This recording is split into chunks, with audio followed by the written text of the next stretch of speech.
Hello, everyone. Welcome our distinguished colleagues, partners, and guests. Welcome all on board. Today marks an important step in strengthening Sudan public health response. Hepatitis B remains a significant cause of chronic liver disease and preventable death in our country, and the need for a coordinated national approach has never been greater. The Federal Ministry of Health is proud to present Sudan's hepatitis B elimination strategy, aligned with the WHO Strategy 2030 targets to reduce the new infections and hepatitis-related mortalities. This strategy brings together live priorities areas such as prevention and vaccination, including the newborns vaccination, the expanded screening and early detection and diagnosis, looking forward to improved access and treatment on the long-term care, stronger surveillance and data system, along with community engagement, awareness, and reduce the stigma, support the uptake of the service, which is the mainstay of our goal. Our goal today is clear: to protect every newborn, to identify infections early on, to provide effective treatment, and move Sudan to hepatitis-free status, inshallah. I thank all the frontline healthcare professionals. Your courage gives us hope. All the national teams on the ground, the Federal Ministry of Health, the National Center of Gastroenterology, Gastrointestinal and Liver Disease, WHO, all the partners for contributing to this strategy. Your collaboration is essential for successful implementation of this strategy. With this, I'm pleased to open today's session and invite you to join us for this talk. I would like to present our mentor and a healthcare leader, Dr. Abdelmunaim Al-Tayyib Abdu. He is a consultant physician and a gastroenterologist at Ibn Sina Gastroenterology Center. He's currently serving in Kassala, Madani, Port Sudan, training junior doctors. He's the director of the National Center of Gastrointestinal and Liver Disease. He's the director of World Gastroenterology Organization Training Center in Khartoum. He is a vice president of Sudanese Society of Gastroenterology. He's truly interested in implementing healthcare strategies. His extensive clinical and research work, including interventional gastroenterology, he performs ERCP, trained doctors across the country, and we're delighted to have him today to leading the hepatitis eradication strategy in Sudan, collaborating with the Ministry of Health, WHO, Dr. Abdelmunaim. Thank you so much for joining us, and the floor is yours.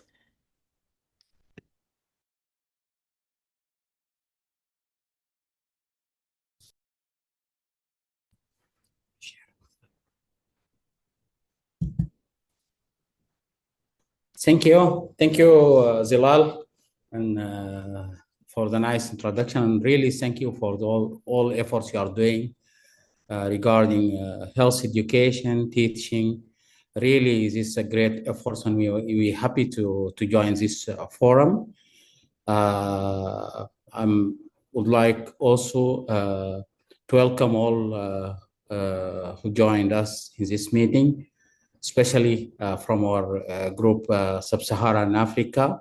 I welcome Professor Okama. I have seen him, my friend, and gastroenterologist and hepatologist. I'm really happy to have him in this meeting, and hopefully in the next meeting with focal person of hepatitis in Uganda, because Uganda has a good experience in combating hepatitis B infection. Thank you for joining us.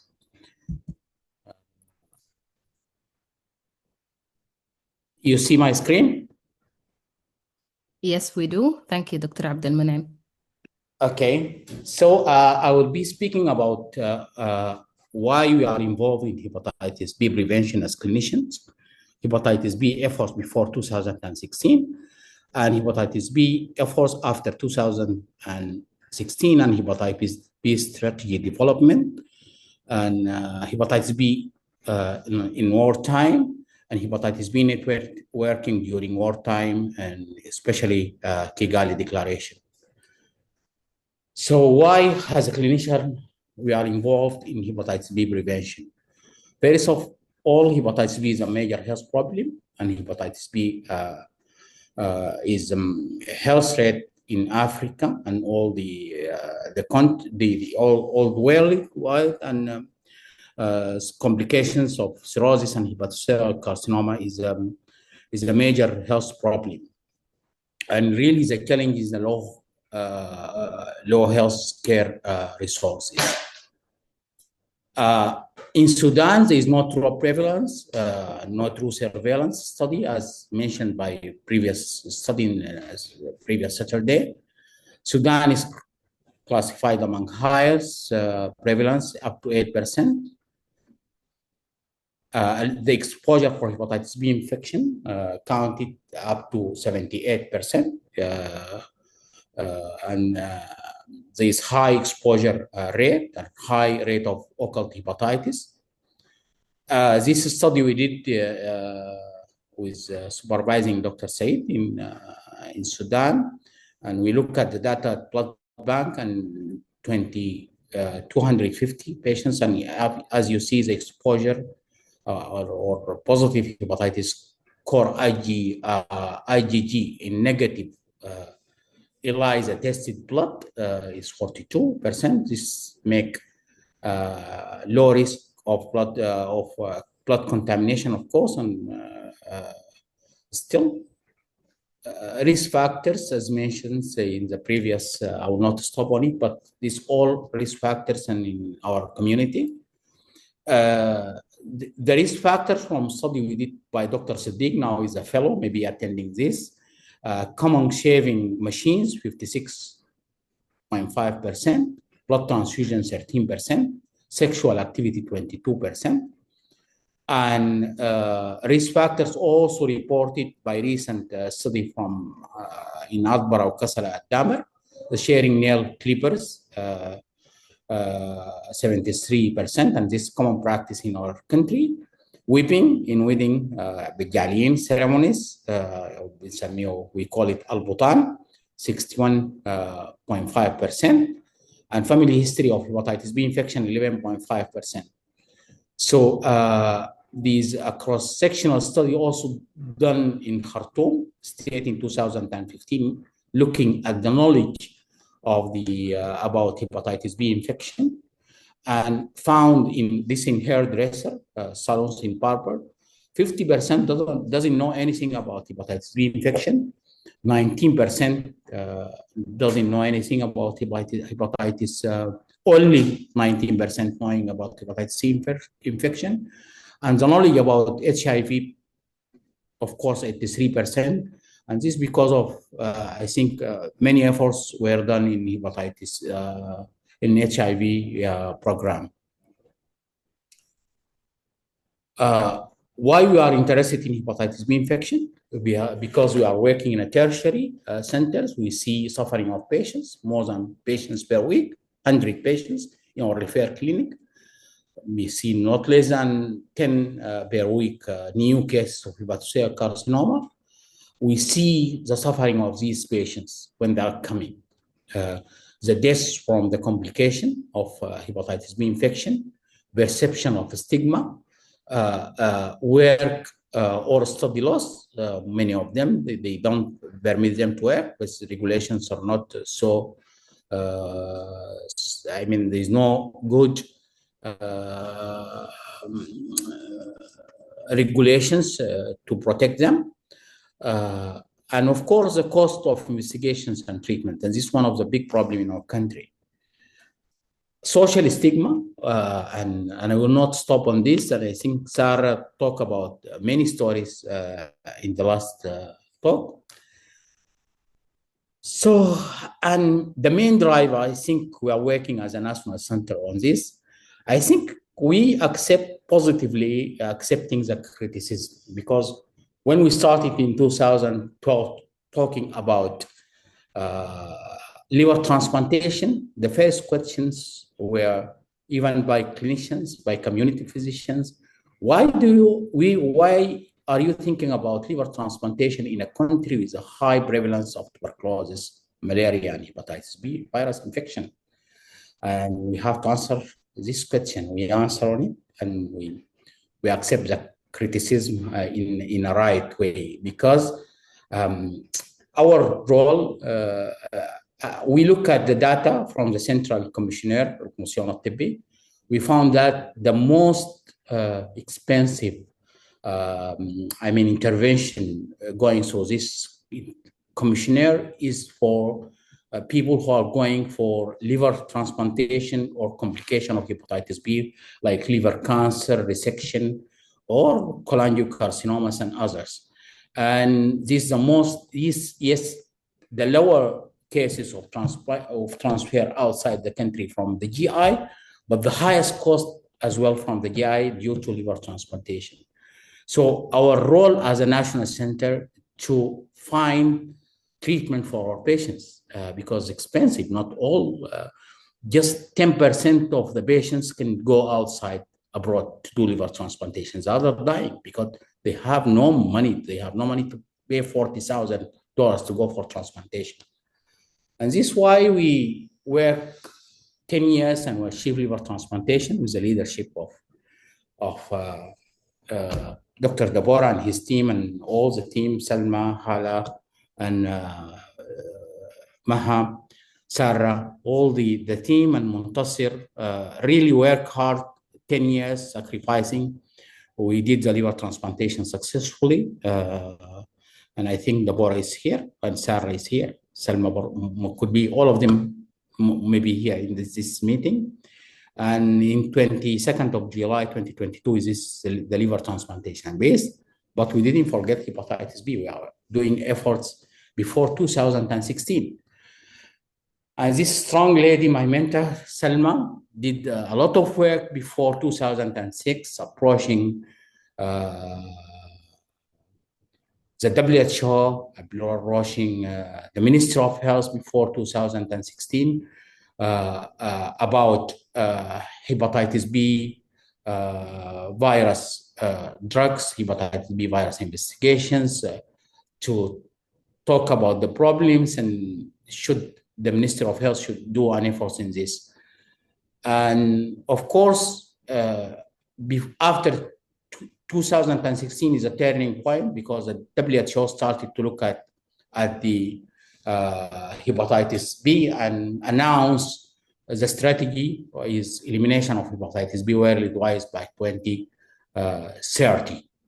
And this we started to have a support and collaboration and engagement of the Ministry of Health on nomination of Sudanese hepatitis B local focal person for hepatitis B in our Ministry of Health. So the difficulties, of course, Sudan is a large country with limited resources. It's difficult to reach services everywhere. What we see is blood donor study with the tip of the iceberg, limitation of the studies, of course, and risk factor, and need targeted, of course, studies to know the true prevalence. Of barriers like expensive lab test treatment, local guidelines is developed by Sudanese Society of Gastroenterology, but need to be updated at that time. There is no health insurance. We see a lot of HCC in young patients' age, so you need screening for hepatitis B and cirrhosis and risk for hepatocellular carcinoma. And we need to implement, of course, mass screening initiative and mass vaccination, all regardless of age. So we start to talk with the Minister of Health. At that time, Dr. Tariq was there, and we really great salute to Tariq. We learn from him a lot in community medicine and how to approach the hepatitis community-wise. So, and we start to look at plan before strategy, really. And we did the first world hepatitis D, hepatitis B, world hepatitis day, which is every year, 28th of July.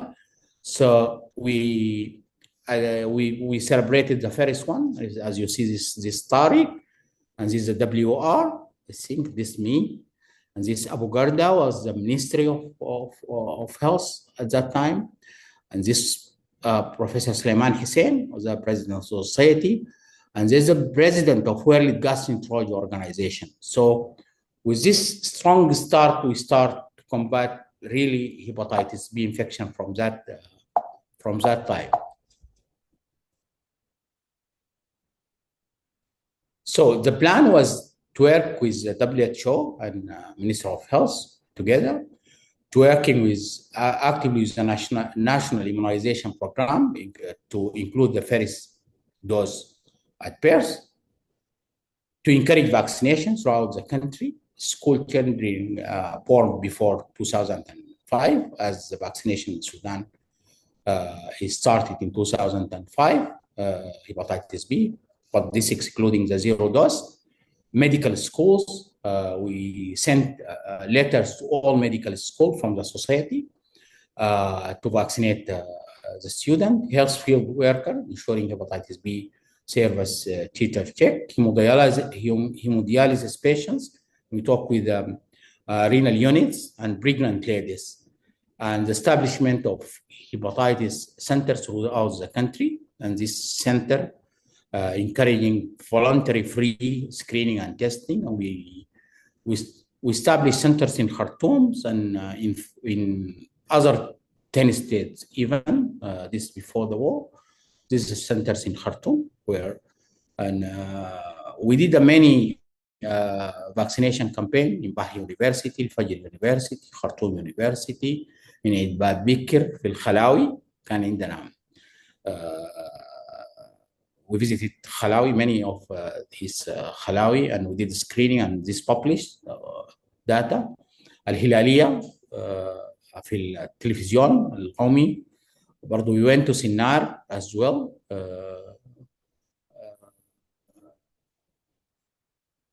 Also to support the laboratory in lab, we managed to upgrade the lab in Ibn Sina Hospital to do the viral load and hepatitis marker, which were not available in the governmental, just in private.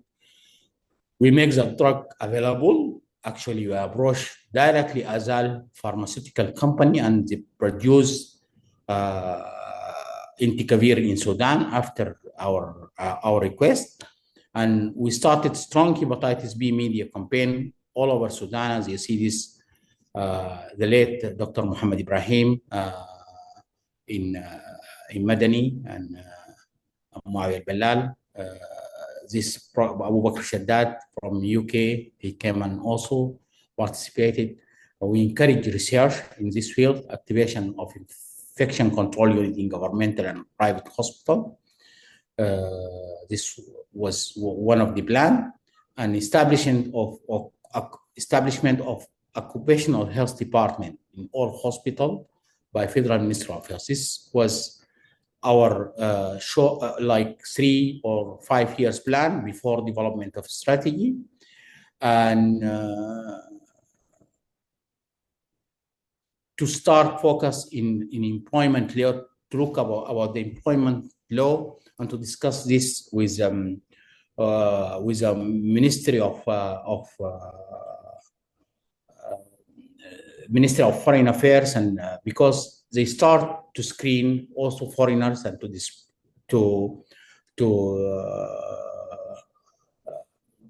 those who tested positive were sent even to prison. Even I have friends from South Sudan who were taken to jail because they are tested hepatitis B infection. So to try to support patients through hepatitis B national health program and media campaigns, of course, vaccination campaign is school educations program, and of course work with community and this innovative artwork from students from University of Khartoum. We work together with them, really.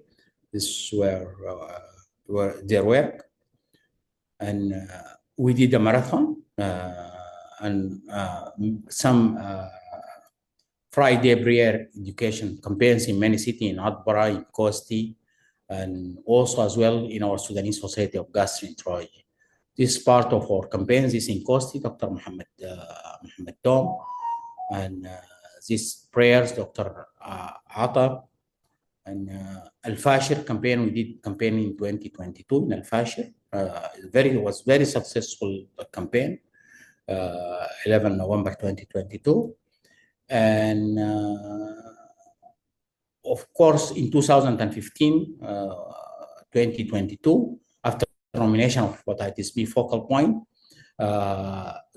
we developed together with all stakeholders the strategy, strategy for hepatitis B infection or for hepatitis general, 5 years plan.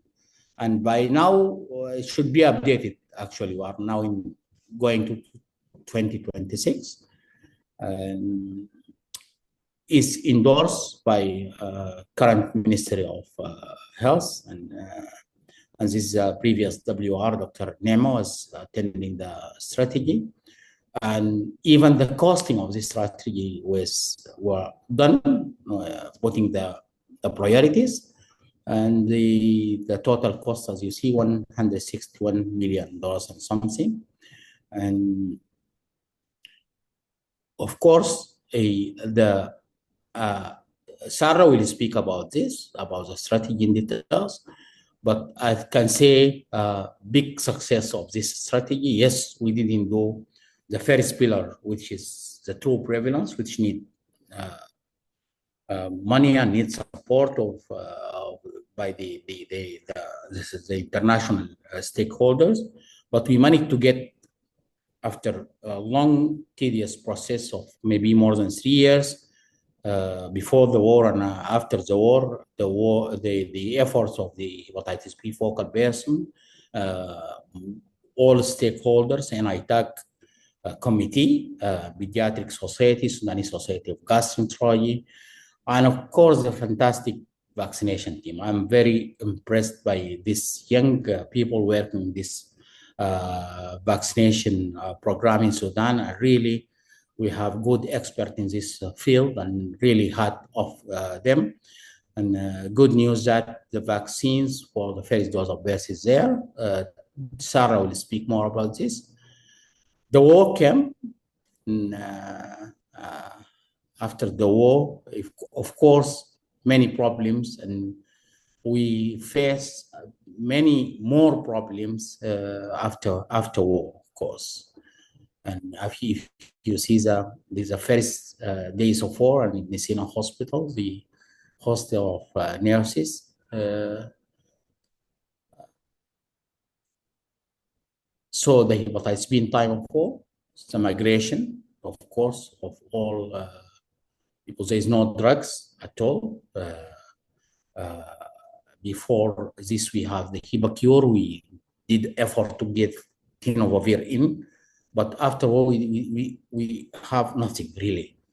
And in July 2023, I get a call from Hala celebrating World Hepatitis Day, and really, I was in time of disappointment, really. And tell Hala, how we can celebrate World Hepatitis Day in these days? We don't have fun. We don't have nothing. Forget about this. But Hala insists, and really, we celebrated the World Hepatitis Day in Atbara 2023. And really, it went viral in the media, and it went in the international community. And really, because of this, we got from international task force for combating hepatitis B infection invitation to Minister of Health to deliver his talk in New York in September because of this World Hepatitis Day. After this, in Atbara, we did many efforts in continuation on celebrating this. We are now preparing to a big campaign in Abu Hamad the goal is screening and testing 2,000 participants and to screen and vaccinate. We involve in this the Ministry of Health supporting this effort, UNDP providing tests and involving many stakeholders to make this. This will be in December this year in Abu Hamad, targeting Abu Hamad because there's many mining areas. There's many the prevalence from study we did with Dr. Mozart there is high in this area.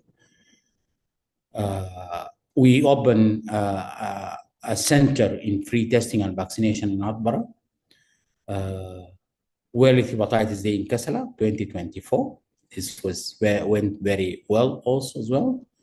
And we did 6 the first vaccine we got in 2024. There was no vaccine in the country. We got from MSF Holland, 8,000 vaccine, and we started to do centers in Kassala, in 6 centers in Kassala. And we did one of them inside the hospital, targeting the healthcare worker. And as you see, most of the highest number of people tested and vaccinated in the healthcare worker. We did a study in Kassala about beauty centers, and this published in the World Gastroenterology Congress in Australia as abstract was presented. The prevalence is high, it's 10%. This only 25% have screening before from these workers in the beauty centers, and the have high exposure. The 71% of them perform high risk procedure, and you see prevalence is not low; it's 10%. We did a study also in Kassala Blood Bank. It's published in Kolda, presented in our young colleague went to Kolda Congress and presented this. The seroprevalence as previous study by Said in the blood bank is 42% in those tested negative by ELISA. And the vaccination coverage is very low, only 8.6% vaccinated, and the clinical exposure is 52%. 52% reported that they have exposure to surgical procedures, and also we did this study with Dr. Marafi. She's this, I think, study for as prerequisite for getting MD in community medicine, about knowledge and attitude and practice regarding risk factors of hepatitis B virus infection among healthcare personnel in 2 surgical units in Kassala Teaching Hospital and Kassala Police Hospital. This recently done, and this clinical vaccination gap, of course, critical. The vaccination rate is very low, 90% in the police hospital, and a little bit higher, 39% in the teaching hospital. And this may be because maybe at the last 1 year we have a center for testing and vaccination in police in Kassala Teaching Hospital. Also, there is failure in safety protocol. Only 39% of healthcare workers in Kassala Teaching Hospital reported that they are using gloves during procedures. Very high injury rate, 19%. We did a hepatitis B clinic linked to blood bank, and really we want to duplicate this experience, or to do this experience in other centers. We are now communicating with Atbara and Madani to do the same, because According to the blood bank regulations and strategy, also they started before the war to link those who tested positive to care to do the counseling, but this even before the war not done in a proper way until now. If you tested positive, just they inform you and the blood discard and no one counseling the patient or inform him about this. So we did a hepatitis B clinic for those tested positive, and really many challenges, the registration, the records, how to get them, how to involve the social workers, some resistance from the blood bank workers that they will lose the donors, many challenges, but I think this is the way forward. This should be a policy of the blood bank, and we should help them to do this. Well, hepatitis after Madani recovery, we celebrated 2025 World Hepatitis Day in Madani, so we didn't miss the World Hepatitis Day during war. 2023 in Adbara, 2024 in Kassala, and 2025 in Madani, and well attended by the governor of Al Jazeera State and the Minister of Health, Al Jazeera State, and the talk of the Minister of Health online. And we opened the Madani Hepatitis Center also for free testing and vaccination, Abzid Center. And also in Al Gadarif, we have an efforts there. We open centers for testing and vaccinations in the University of Al Gadarif, and now we open centers there. We also involve on research. I will not stop on this, but now we are getting fund, maybe up to 200,000 for research from Italian organization to look for a special group like the healthcare workers, the high risk group, the seroprevalence and knowledge and attitude, and on the general population mass screening also to see the efficacy of the vaccination. And those who tested positive, we go for advanced testing like genetic factors and looking for hepatitis B genetic testing for tested blood positive. Coming to the end, so hepatitis B networking during wartime and Kigali Declaration especially. As I said, Minister of Health talked to the New York Forum for Task Force for Managing Hepatitis about hepatitis B infection and giving this privilege because of celebrating hepatitis B hepatitis Day during the time of war in Atbara. And in 2024, I attend the invitation representing the Minister of Health, meeting all stakeholders combating hepatitis B infection. And in Ghana, conference called up for liver disease. This conference was in October. We managed to send 4 young doctors from our research office and Dr. Radwan. And really, we thank Dr. Nazar Taha Talat, who was the speaker in this conference and helped them in registration and everything. Hope our Nazar will join us in the next meeting of putting plan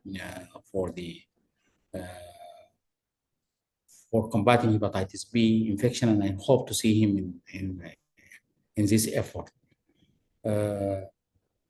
In Kigali, we got an invitation from Africa CDC to join Kigali. We went 4 doctors, and from Sudan, me and Dr. Zainab, Dr. Muhammad Mudassir, who was talking about hepatitis E, and Dr. Muhammad Tijani, who's the Director of Emergency Directorate in Khartoum State.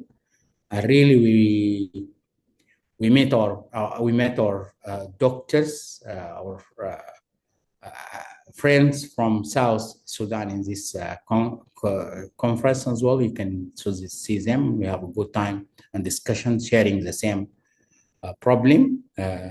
And is a 4-day meetings, was very successful, talking about the challenges and how managing hepatitis. We learn about experience from countries like, of course, the leading one is Uganda, as I told you, and Rwanda as well, screening more than 70% of the population, and 80% of the population, and treating 70% of those who tested positive and need treatment. Of course, the population is low, but still success. Ethiopia also had a good success program. And really, we went from this meeting that we need to do something about hepatitis B in Sudan. And our Dr. Zainab presented about our summary of our plan, what we will do. Actually, we are hitting the ground running, and actually upon return to Sudan, we found this forum. This alhamdulillah يعني هي صدفة زي ما بقول لكن it's good that we find this forum and talking about hepatitis B weekly, starting from end of November. We started end of October. We started with Dr. Mudassir, and before Dr. Mudassir, I think we have a talk from tropical disease about hepatitis E, and we are fresh enjoying this forum. Then Mudassir presented. Then we started the series of presenting hepatitis B, and really the summary from the meeting there is to hit hepatitis B and to do good progression and the experience from other countries. You need political commitment, and this is what Uganda did. Allocated funds especially for hepatitis B infection, I think $3 million. Professor Okama can correct me. And the leadership, of course, the leadership and the support, like Professor Okama and other leaders in the country, and the Minister of Health in Okama, and political commitment. And of course, which you are missing, the community engagement. All the 4 days, the main speakers in this talk were hepatitis B patients, organizations like World Hepatitis Alliance, the talk by Danjuma, who was really all his talk about hepatitis B infection elimination. Is really inspiring, and this patient experience loss of close family, working hard in eliminating hepatitis B infection. And of course, the message we learned from this meeting is this integration. زي ما بيقولوا غالة ثم من غالة أمك غالة ثم من غالة أمك. Integration. We need to integrate, but how to integrate? We need to learn from others. For Uganda, it's easy for them to integrate with HIV program because they work very hard for a long time with combating stigma and this. For us, maybe I think for us it's good to integrate with the primary health care, and this, of course, for the discussion, for the floor today, and for the next. Thank you for the forum, for all this opportunity, and of course preparing to the meeting, the next meeting. After 1 week, we met the Dr. Haitham together with Musab, who is recently appointed as director of the primary health care directorate, which is a top level of management in the hepatitis offices under him. It was a very successful meeting. The minister promised to attend the next meeting which will be next Saturday, and Musab will be as here. I invited as well the Undersecretary to attend this meeting, having the experience of a pharmacist and a big gap in the treatment of hepatitis B infection. Hope he will join us as well. Challenges: there is no drugs. Problem in investigation. We need to increase testing and vaccination coverage. We should collaborate all together to catch the global 2030 viral hepatitis elimination program. Despite war, we should continue. زي ما قلنا دكتور هيثم، برغم الحاصل لازم نواصل. And it is time for action. With collaboration, making the elimination of viral hepatitis a reality in Sudan, in Africa, and all over the world. The next meeting, we invited the panelists. It will be just a discussion, so I invite all of you to join us and to have to discuss with us from Federal Minister of Health and the Secretary, Director of the Medical Supplies Fund, Director of Primary Health Care, international partner from WHO Geneva, from Global Body Swirl Hepatitis Alliance, World Task Force on Hepatitis Elimination, Regional and Development Africa CDC, CHAI, and UNDP. And I will end with this video, which produced by the NCGLD in World Hepatitis D Day by ود الزلط.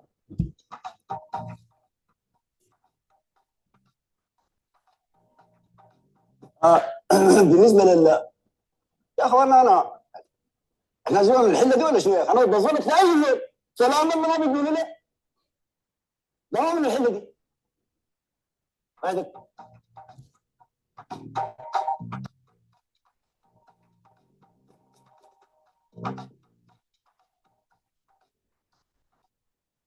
يا وانت انزل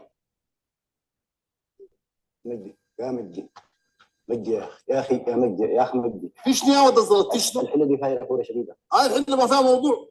الموضوع بالضبط شنو؟ انا ما فاضي لك هسه عشان احكي لك. يا اخي انا قاعد احكي لك مره ثانيه. يا اخي انا بدي قاعد كنب في الحله دي، وده الظلط لاي زول قاعد كنب ما اقول يا اخي. عشان مستعجل باختصار كده. ناجي العريس ناجي ماله؟ هو طبعا مسافر برا. هم عرضوا جو عقد عمل ما شاء الله الشغله مشت معاه. مش عمل فحوصات. الفحوصات دي لقوا فيها مرض خطير جدا. بالله ايوه مرض خطير. ايوه مرض شنو؟ مرض شنو؟ مرض شنو؟ المرض اقول لك حاجه امشي لسلوى سلوى شمالات توصف لك الحاصل كله. لسلوى شمالات بتوريني؟ ده خلاص تمام. انا امشي لسلوى شمالات.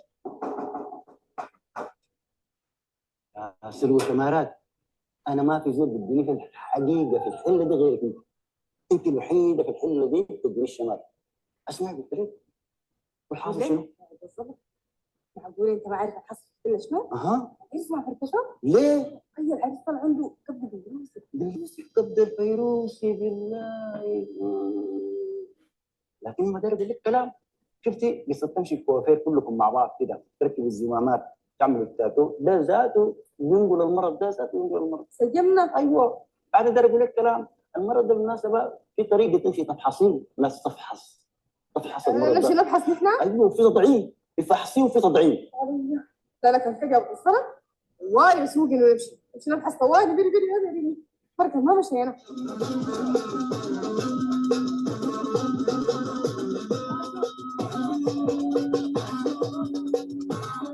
يا عريس دقيقه على كده يا عريس. يا اخي شوف الكبد الفيروسي واحده من اسباب الجلد ده. يا اخواني القصه دي لازم تنتهي منها. لا لا لا لا لا ما متاكد ما تستعمل. ما متاكد اشتري فرشه جديده، لانه الفرشه دي واحده من اسباب الكبد الفيروسي. فاهم الكلام ده؟ لا لا لا لا لا دقيقه يا اخواننا استخدام الضفاره لاكثر من زول ده واحده من اسباب الكبد الفيروسي. دي حاجه خاصه استعمله هو بس.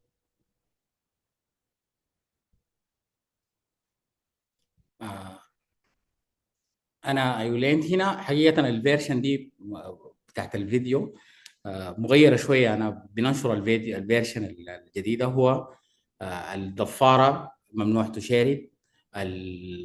وضع الزلط بيقول انه اي زول مجري تولبي والتهاب الفيروس، انما انه كل زول يكون عنده صوته. وضع الزلط بيقول لكم اي زول يكون عنده صوته. وضع الزلط بيقول لكم اي زول يكون عنده ضفارته. وضع الزلط بيقول لكم اي زول يكون عنده فرشة أسنانه. حقيقة أنا ما راجعت الفيرشن محسنة غير كده، ونحن بنشوفها في صفحاتنا إن شاء الله. شكرا. Thank you so much, Dr. Abdelmunaim, for the nice presentation. And of course, community engagement, such videos would spread the word to all the community. I would like to welcome on board Professor Ponciano Okama. He's a prominent figure nationally and internationally. He's a professor of medicine and academic hepatologist at Makerere University College in Kampala, Uganda. He's an academic leader and he's a chair of the Department of Medicine at Makerere University School of Medicine. He's also the lead of the Digestive and Liver Disease Care Center in Uganda. Thank you so much for joining us. That means a lot to us.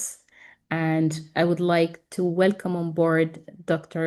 Bolos Shum from Ethiopia. He's a gastroenterologist practicing, and he's a primary at ACL, ENT, and Medical Center. His extensive work regarding viral hepatitis, and he served in Bestana Hospital in Addis Ababa. Thank you for joining us. That means a lot to us. And without due delay, I would like to welcome our next speaker. Then we'll open the floor for all the questions. I would like to welcome Dr. Sara Azhari. Dr. Sara is the Director of Communicable Diseases Control at the Federal Ministry of Health. She also previously served as a Director of the National Program to Control AIDS, Viral Hepatitis, and Sexually Transmitted Diseases at the FMOH. She's been involved in several public health initiatives and emergency responses, particularly during the time of the war. She's extensive work in HIV, tuberculosis, malaria, viral hepatitis, and she has a huge work on the national strategy implementation regarding elimination of viral hepatitis. Dr. Sara Azhari, thank you so much for joining us today, and we're looking forward to hear from you regarding the current strategy. Floor is yours.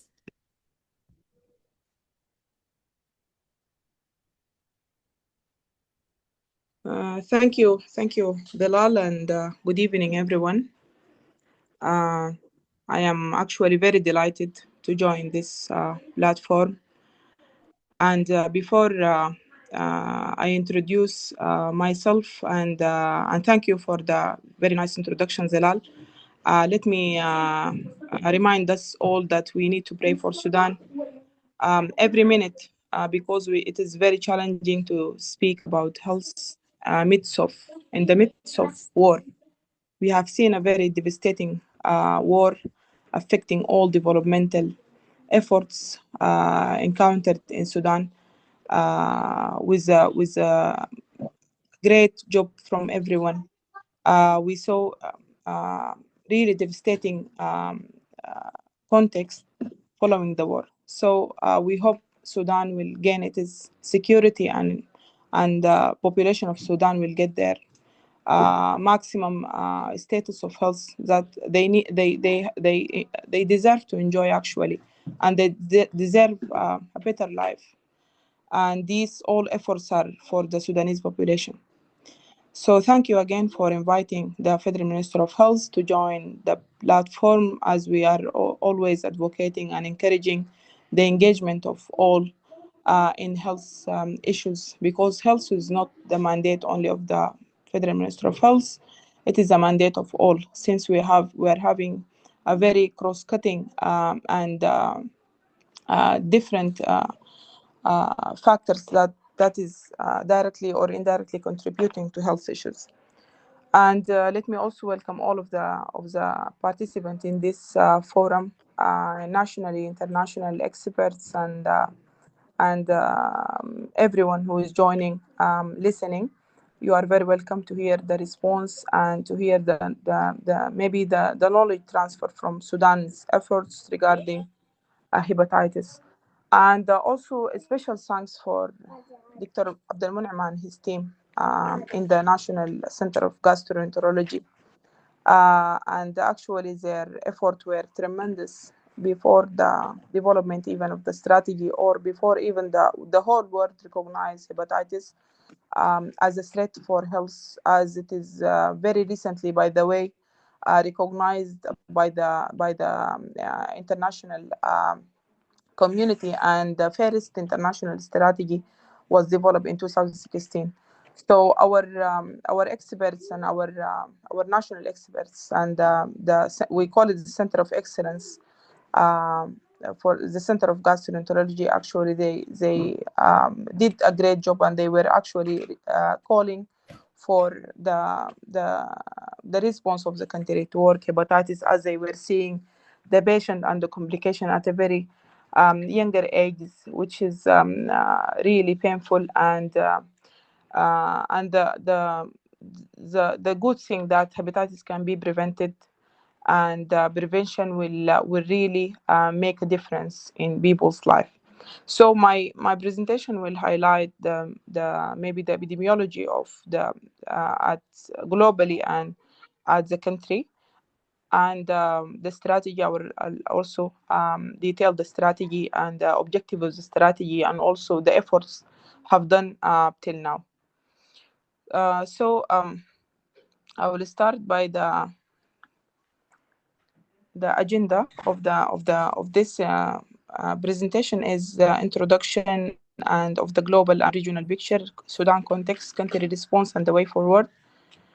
And actually, hepatitis globally is affecting over 300 million people are estimated to live with viral hepatitis B and C, with 3,500 daily deaths.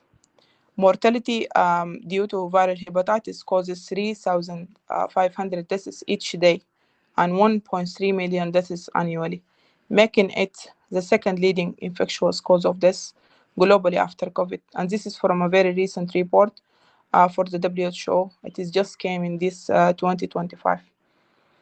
So the disease burden, hepatitis B and C together account for nearly 2/3 of the global burden of viral hepatitis in 10 high burden countries, which are stated in the screen: Bangladesh, China, Ethiopia, India, Indonesia, Nigeria, Pakistan, Philippines, Russia, and Vietnam. So this is these are the maps showing the prevalence of hepatitis B among general population across the world. As you can see, the countries highlighted with green color, the prevalence among their population is below 2%, and the orange color is above 2%. So we basically see it high prevalence in Southeast Asia and Africa, and some of European countries. And 2% is the cutoff point actually to mention or to categorize hepatitis B as high burden, or intermediate, or low burden. So above 2% is considered as a high burden. This is the map showing hepatitis C among general population in some of the also across the world. And as we can see, the green color countries are below 2%, and the orange one are above 2%. And in regard to the mortality, as we can see, also mortality is affecting huge region of the world, in the Asia, Africa, and some of America, and also European countries. The next slide is showing through this table the disparities between regions in terms of prevalence of hepatitis B, C, and the mortality rates. As we can see here, the prevalence is high in Africa region and EMRO region and Southeast Asian region also. And mortalities are quite high in Africa regions, seconded by European region and South Pacific region, then European region, and the least mortalities are in the Americas region. So in regard to the Eastern Mediterranean region, where Sudan is classified as one of the member states of this region, according to WHO, in the Eastern Mediterranean region, an estimated 2% of the population lives with chronic hepatitis B, with 7 countries exceeding the regional average. The region bears the highest global burden of chronic hepatitis C, affecting 1.8% of the population, around 12 million people, with Pakistan estimated with the highest prevalence at 4%. And as you know, Egypt also was one of the member states who was showing an very huge or high prevalence in regard to hepatitis C, but through their very famous governmental supported campaign of elimination of hepatitis C, they managed to eliminate hepatitis, and now they are not even mentioned within the countries who are highly prevalent with any of hepatitis. Hepatitis mortality, related mortality remains a major concern, with over 100,000 deaths annually and a combined mortality of 9% of 9 mortality per 100,000 population. 5 countries where hepatitis burden is high, and these are Pakistan, Syria, Tunisia, Djibouti, and Yemen, and have mortality rates exceeding 10 per 100,000. And in the previous strategy, Sudan was categorized with Somalia as the 2 highest countries in the Emru region with viral hepatitis B, with prevalence of ranging between 2 to 8% among the general population. Zilal, the presentation has stopped from the screen. So as the Eastern Mediterranean region has a high burden of viral hepatitis, and estimated 17 million chronic hepatitis C infection and 14 million chronic hepatitis B infection as of a recent estimates. Hepatitis B in the region, the overall surface antigen prevalence is 2.2, accounting for an estimated 14 million people with chronic hepatitis B. An estimated 80% of all cases in the region live in 8 countries: Pakistan, Sudan, Yemen, Iran, Egypt, Syria, Afghanistan, Morocco. In 2016, it was estimated that 18% of surface antigen positive individuals in the region were co-infected with hepatitis D, also as accompanying hepatitis with hepatitis B. So what about our context? I'm very glad to share this slide of the prevalence of hepatitis disaggregated by states, and actually the information we gather this records, or we have these estimates or the numbers from, it is from our national health information system. And actually information for focus action is one of the priority areas that we focus on in the strategy. You cannot speak about any prevalence or any efforts if you don't have numbers. So very gladly we found these, we worked with health management information system as the Ministry of Health, as the national platform of gathering all health data in Sudan. And actually these data were reported from the tests that are done in the hospitals, and prior to having entering surgeries, and also during routine work. So it gave us like a good picture regarding the endemicity of the hepatitis B infection, disaggregated by states. And we found that 5 states have high endemicity of the infection, which is the prevalence of more than 8%.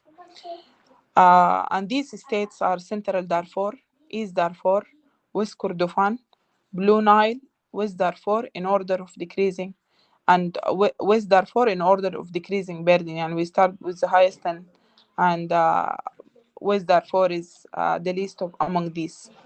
While 10 states have moderate endemicity of the infection, prevalence between 2 to 8, North Darfur, South Darfur, South Kordofan, Kassala, Gadarif, White Nile, North Kordofan, River Nile, and Jazeera.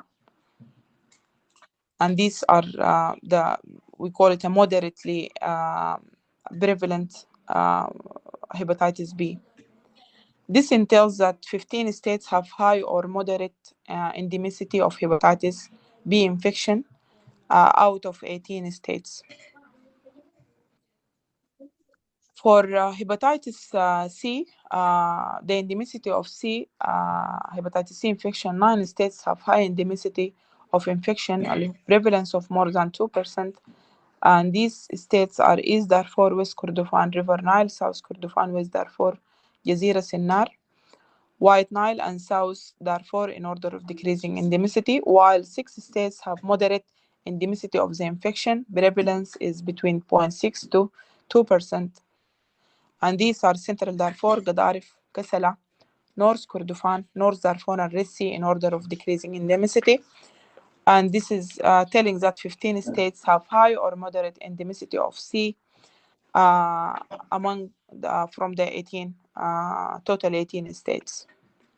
So in general, our prevalence of hepatitis B and C is ranging between high to moderate infection,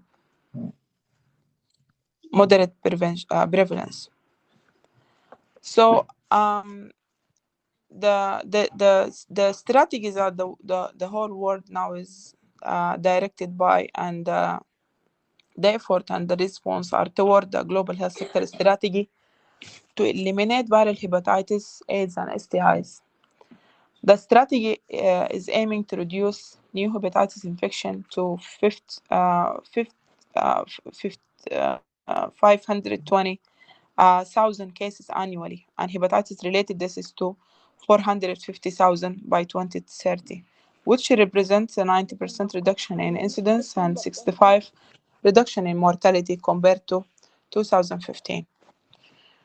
These efforts, without urgent and sustained action, however, viral hepatitis is projected to cause an additional 9.5 million new infections and 2 million liver cancer cases and 2 million deaths by 2030. These outcomes are largely preventable through the scale-up of hepatitis B vaccination, improved access of prevention, testing and treatment for hepatitis B and C, and targeted public education campaign to raise awareness and reduce transmission. So the theory of change, as you can see in this slide, which is the theory that the global health sector strategy relies on. The vision is to end the epidemic and advance universal health coverage through the primary health care and health security. The global health sector strategy is targeting 4 main objectives, which are deliver high-quality evidence-based, people-centered services, optimize systems, sectors, and partnership for impact, generate and use data to drive decision for action, engage and empower communities and civil societies. Shared action and disease-specific action through people-centered and integrated services for universal health coverage, country action, and WHO action are all will lead to an output and outcome of global public health goods for HIV, viral hepatitis, and STIs are available. National policies and plans are evidence-based, up-to-date, and funded. Evidence-based HIV, viral hepatitis, and STIs are delivered with quality along the continuum of prevention, testing, treatment, and care. Delivery of services is people-centered and tailored to diverse population and setting, reducing inequalities. And health systems are jointly strengthened in relation to primary health care, data governance, financing, workforce, commodities, and service delivery. Communities are engaged and empowered to bring service closer to people and promote accountability. The impact of all these efforts should be by end of 2030 to end AIDS and the epidemic of viral hepatitis and sexually transmitted infection, advancing universal health coverage and health security. As you can see, the main message of this slide is the universal health coverage through the primary health care, as stated earlier by Dr. Abdel Munim. And the whole effort of the world now is through the public health or the primary health care. We need to expand the service and to avail it at our public health facilities and BHC facilities, actually, family health centers, family health units, and rural hospitals, in order to bring it closer to the community and make it affordable and accessible to them. So our viral hepatitis strategy, which is as Dr. Abdel Munim also mentioned, it is ending actually this year, and the plan of the program is to evaluate and to update directly in the beginning of the 2026. And the vision of the strategy is Sudan free of new viral hepatitis infection, and where people living with chronic hepatitis infection have access to care and affordable and effective prevention, care and treatment. The mission of the strategy is sustain a strong political commitment and partnership at all levels of the health care system to ensure a well-coordinated national viral hepatitis control response and delivery of evidence-based and cost-effective viral hepatitis preventive diagnosis and treatment intervention, and all of these informed by copying national surveillance system within the context of an integrated health system. The goal of the strategy is to eliminate viral hepatitis in Sudan as a public health threat by 2030.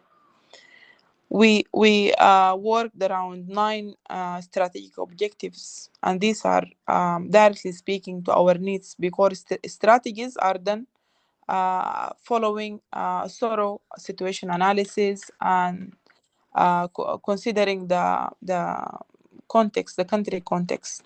So these objectives are speaking about those needs, and the objectives are 9, as I said, and they are starting by integrated, coordinated, and capacitated viral hepatitis response is established under the leadership of Federal Minister of Health and in collaboration with partners. The National Health Information System is reoriented to monitor viral hepatitis burden and service coverage indicator. And as you saw that we are actually started to get this information through our information system, and now we can say confidently that we are starting in the right way with a very sustainable system, and it is just going to need a strengthening to get us the target or the objective that we are aiming to. Ensuring protection of children under the age of 5 years. Healthcare workers target adolescents and young adults against hepatitis B virus infection through hepatitis B vaccination. Ensure safety of injections and surgical procedures in health facilities according to national guidelines. 100% of transfusion with whole blood or blood products are done using screened blood. And to ensure treatment of pregnant women with chronic hepatitis B infection with recommended antiviral drugs, increase adoption of safer sex practices for prevention of viral hepatitis among female sex workers and men who have sex with men as a key population in the country. And to ensure early detection of viral hepatitis B and C cases among the population. Treat eligible cases of chronic viral hepatitis according to national treatment guidelines to achieve viral suppression of hepatitis B cases or cure hepatitis C cases. The strategy identified the specific high-risk groups, and these are mainly definitely as per our prevalence. Each Sudanese population should know the status of his infection. Is he infected or not? But the strategy need to prioritize specific categories. Are defined to be driving the epidemic, and we need to focus on them, considering the limited resources. So the strategy is targeting pregnant women and under 5, and in the context where like Sudan, where we have a high prevalence, the WHO is recommending, or they are stating that the main route for transmission is through vertical transmission. It is one of the very important routes for transmission and infection of and new generations and making incidence of cases. So this is the top priority now, and actually we introduce the service through support from the Global Fund through the HIV program. And as we are advocating for integration, our whole strategy is built on integration of hepatitis response with other existing response. So we made benefit of the existence of HIV program and support of the HIV program, and we brought around 500,000 USD as a support for hepatitis, viral hepatitis B, among specific groups, and those groups are pregnant women are one of them. So nowadays we are having 3 states who were trained, and we identified the high load antenatal care facilities, which is highly populated with pregnant women, to serve and to introduce the hepatitis testing and prophylaxis and receive a prophylaxis management across these centers. And these are the Gadarif, Northern State, and the White Nile. And we are planning to expand in the other safe states, but still we have very limited resources. And healthcare workers are one of the high risk group for viral hepatitis, and the strategy is advocating and putting them in highlight this group to have their full vaccination, and their hepatitis status should be known to protect them and to protect actually the patients from infection that they might get from these workers. And also BLHIV and key population. BLHIV co-infection with viral hepatitis is increasing the mortality among HIV patients, and also we are having a key population group who are targeted by HIV, viral hepatitis, and STIs interventions. And now we have integrated the test of viral hepatitis B and C among BLHIV in the centers managing BLHIV, and also in the centers managing key population who are MSM and FSW. And we avail the care through the Global Fund also support. Also, we are targeting hemophilia patient and patient on renal dialysis as one of the risk group, but unfortunately till now we could not introduce any service for them. And also all the blood donation and the donor care. Actually, donor care policy was one of the policies that existing in the blood donors, one of the blood donors policy, to inform them about their status and to link them to care. But unfortunately, following the war, the whole service is disrupted, and we still not having any efforts there.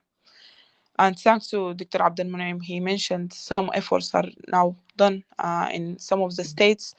But as you notice that we have a very great need, and we have a high prevalence that need to be tackled through all the states. The last group is the prisoners, and also they were luckily supported through the Global Fund, and now we are having a mass campaigns among all the federal prisons and also state prisons. We have a target, and actually we started by Port Sudan federal prisons, and we found cases, and we are linking them to care in a very big campaign that is targeting all communicable diseases, HIV, TB, HIV, TB, viral hepatitis, and STIs. So the way forward, the strategy actually, we were not very lucky actually. Since the development of the strategy, we could not achieve much because it was very challenging time. The political instability of the country since 2019, which is ended by the war now, is really hampering any developmental activities. And the Sudan, as you all know, is not in its best economic status, and we have the countries have now priorities. On top of that, viral hepatitis is not yet receiving the attention that is it is deserved from the international community and the donors. So it was very challenging and very difficult to implement uh, all what is intended to be implemented. We could, on top of the introduction of services that I mentioned, one of the biggest and great achievements is the introduction of hepatitis B virus bears dose, which is complementing the pentavalent hepatitis vaccine that is already existing in the pentavalent, and which was one of the pentavalent vaccines. So, and it was introduced in 2005. And luckily, we could manage to have a support from Gavi to introduce hepatitis bears dose, and it will be introduced in the coming December, inshallah. And thanks to all of the efforts done by the EBI program and all national experts and all partners in supporting the introduction of the bears dose to Sudan, and being one of the countries in the region introducing this vaccine. And actually, the coverage of the hepatitis bears dose in the region is not reaching the 50%. So we are achieving milestones over here. And as I said, also introduction of prevention of viral hepatitis being the package of elimination of mother-child transmission in 3 states. And these are all efforts complementing each other to achieve the elimination of mother-child transmission. We're starting by testing pregnant women, and then they receive their prophylaxis, and then we ensure the safe delivery of those women, and again giving the infants of the whole women the bears dose, and this bears dose will be complemented also and will be completed by having 3 additional doses at by 6 months. And by this journey of multiple intervention in the lifespan of the pregnancy, and after the delivery, actually, we're aiming to reduce the incidence of hepatitis among under 5. And as you all know, if a child got infected and he is before the 5 age of years, then he is 95% prone to have a chronic kind of infection of hepatitis B. So it's one of the major intervention in the strategy, and it will achieve the impact that we are intending by 2030. And also, as I mentioned, the introduction of viral hepatitis testing among BL-HIV key population and for prisoners. The way forward is sorry, Zalal, the 2 slides are coming are interchangeably. So if you can go back to the way forward, sorry for the misalignment. The way forward is the plan of the strategy are huge, as I mentioned, but we are focusing on certain areas because these are fundamental. Integration of viral hepatitis diagnosis and treatment in the BHC level. Viral hepatitis need to be one of the essential benefit package that provided through BHC. Diagnosis of viral hepatitis nowadays is done through rapid diagnostic test and does not need this high-tech technology to be offered for the population.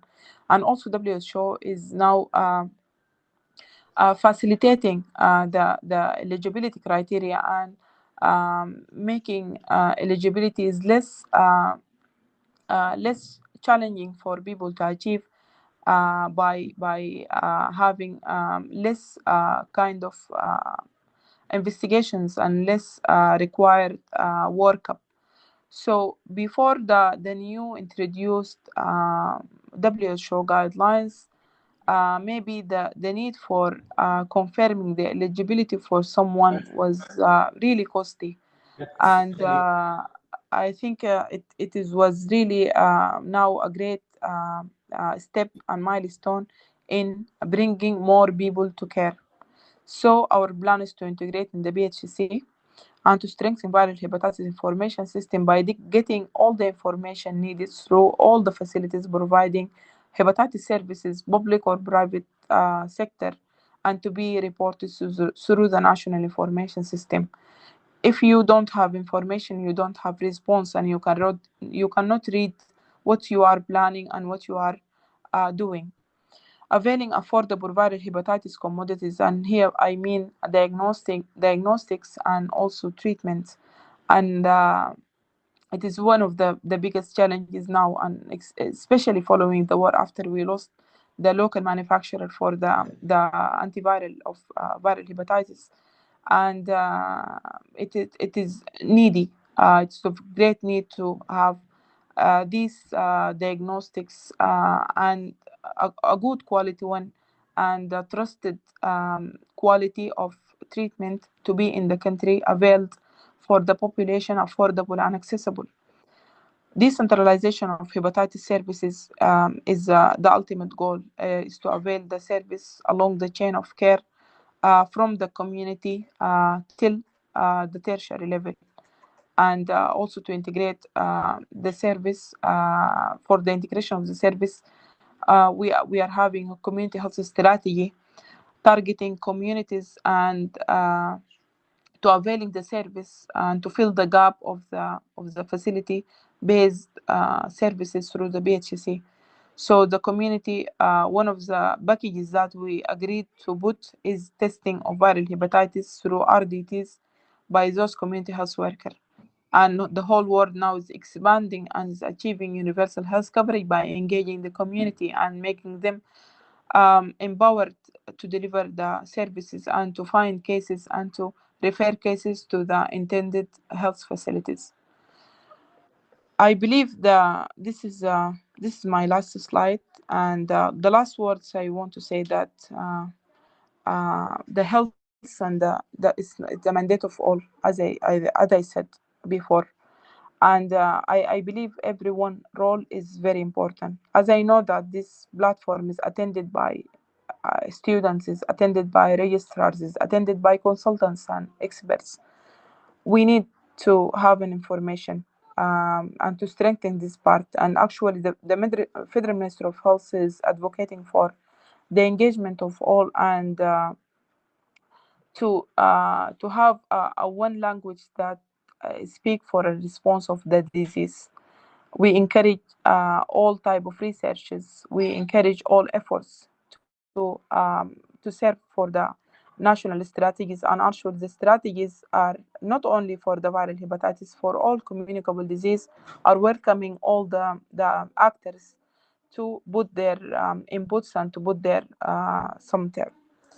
So thank you all for listening, and I hope this is a good beginning for a bigger collaboration with all interested entities and to work on fighting hepatitis as a one unit serving Sudanese population. Thank you, and over to you, Zalal.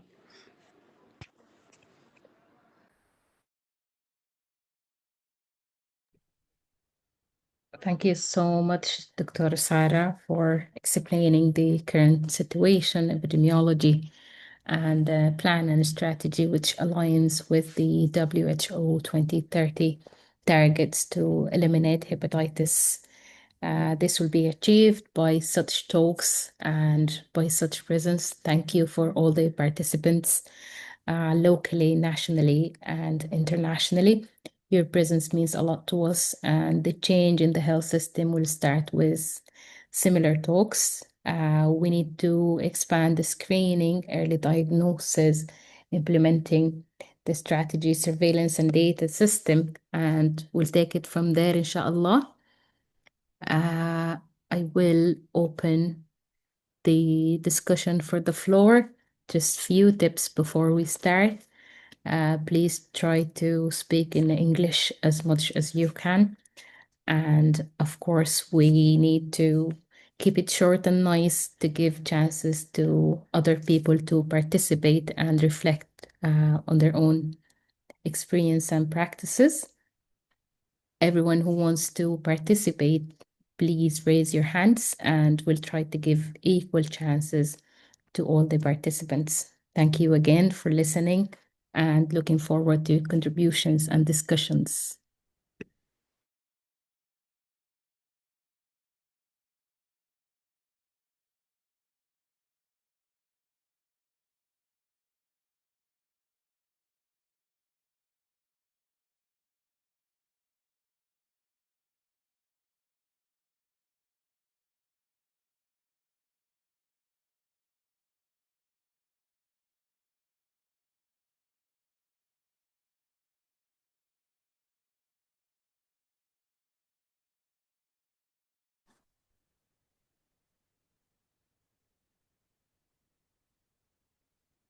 Over to you, Dr. Salma Barakat, our mentor and one of the pioneers in hepatology and viral hepatitis service in the country.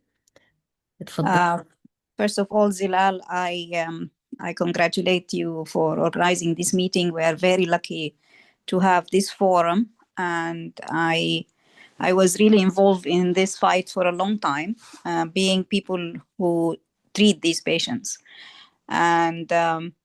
and I think it's the time that we should sit together and understand where each one's role is. I do understand. I was part of the strategy. We did write the guidelines. I understand where Sarah is coming from. They have limited funds. They have to focus on certain groups and so on. That doesn't mean that we can't do more. And there is still a lot we can do. And the basic thing we need to do is education. We need to educate everyone in Sudan about hepatitis B. People have to be aware. It has to be a priority somehow in the Ministry of Health, just like malaria, just like tuberculosis, just like HIV. If we compare the population who have hepatitis B to the population who have HIV, HIV is a very low population compared to hepatitis B. And we've been saying this for a very long time, that hepatitis B needs to be one of the priority diseases in the agenda of the Ministry of Health. When I went to the Ministry of Health saying that we have a problem, they said it's not a priority. The priorities were malaria, tuberculosis, leishmaniasis, which I couldn't understand why, and HIV. So they were 5. Hepatitis B was not one of them. And we have young people dying with HCC. We have a big gap of knowledge and a big stigma for hepatitis B, even among doctors. So doctors don't even understand hepatitis B. They don't know how to deal with hepatitis B. And the basic act of just disseminating the knowledge is something which we can do, and it will not cost much. What the center is doing, meaning people, once they understand what it is, they will come forward to be screened and they will come for vaccination. Then the Ministry of Health should help us with at least the vaccines so that we can vaccinate as much as possible. I'm always skeptic about the information that comes through the labs, because some people are reported as hepatitis when they are just jaundiced. So I'm not really sure if the data that is collected through the health information system from every place is genuine. Unless we make sure that people are aware and they understand that if it's a rapid test, yes, we can report it. But I know that there is a lot of false positive in a rapid test. There could be, if it's negative, it's usually negative. If it's positive, it's not always positive, but it will give us an idea. We know We know that hepatitis B is prevalent in Sudan. We know that the prevalence is above 2%. If this is the new guideline saying 2% is high prevalence, we need to do something. We can't just be saying the same things all over again. I know the Ministry of Health is focusing on certain groups, but we need to educate everyone and we need to vaccinate as much as possible. That's what I wanted to say.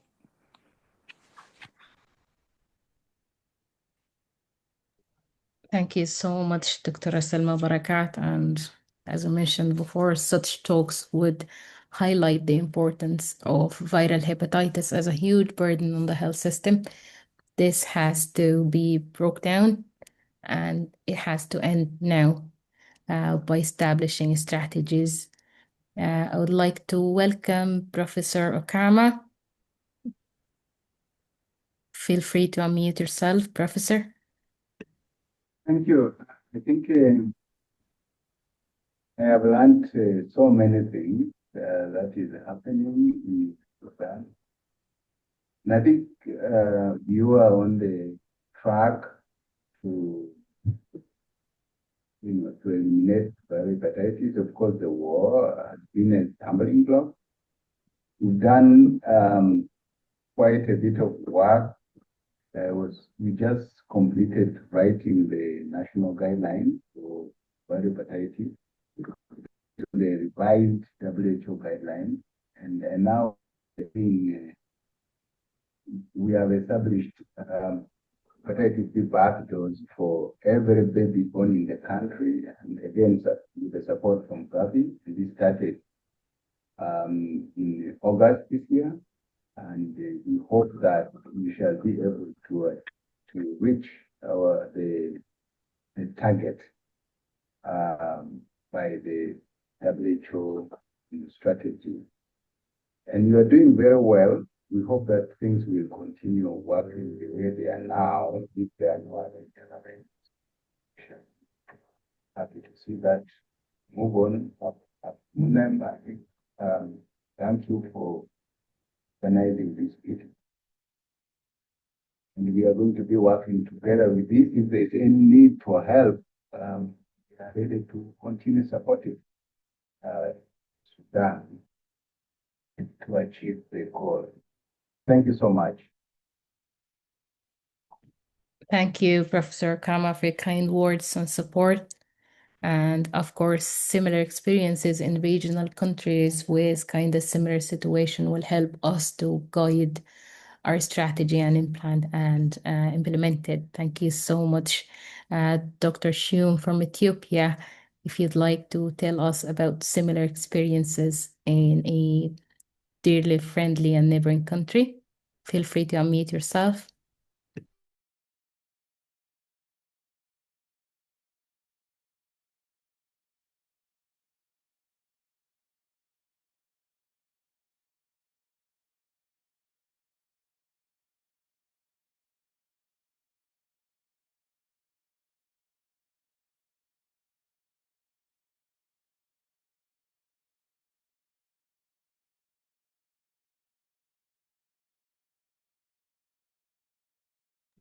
All right, we'll move forward. I would like to welcome Mr. Mohammed Khalid. He's the president of the Committee of Sudanese Doctors in Gulf. Thank you for joining us. And next chance will go to Dr. Haifa Daw. Feel free to unmute yourself. Hi, thank you very much. Haifa Eldo from one of the hepatologists from UK. Actually, I just want to comment back for Dr. Abdelmunaim and Sarah. Thank you very much for the nice presentation and really great work you're doing. And we hope that your work will be paid off. And as you said, obviously the survey is very important at this stage as a priority. And the focus on the mother group who are pregnant might be also a very important step to start the elimination of the hepatitis B. My question to Sarah first. What do you think about the, as you said, you want to focus more on the pregnant mothers and try to implement the WHO, strategy about eliminating the Hep B by targeting the birth dose coverage, I believe. And so my question is, what exactly is missing? Is it possible to implement this strategy, or you have some challenges? And what the challenges exactly? Maybe you said it in the presentation, but I wasn't sure what exactly you meant. Is it mainly financial, or you think because of the war and displacement of the obviously people might be difficult to get hold of the correct number and might be difficult screening them? I think the screening might be the challenge here, but I like to hear what do you think, what exactly the main point here, or the main challenge here. The second question is to Dr. Abdelmonem. Just quickly, you mentioned about transplantation for people with hepatitis B, and could be a treatment later on. Again, the same question. Do we have facility for kind of the teaming before the pre-transplant, modalities, including investigations, including the MDM team? Do you have this already in place? And how difficult it is to be implemented? Because obviously this is very important before decision on the transplantation. And it's quite challenging, I believe. I just need some highlight or comment on this. And thank you.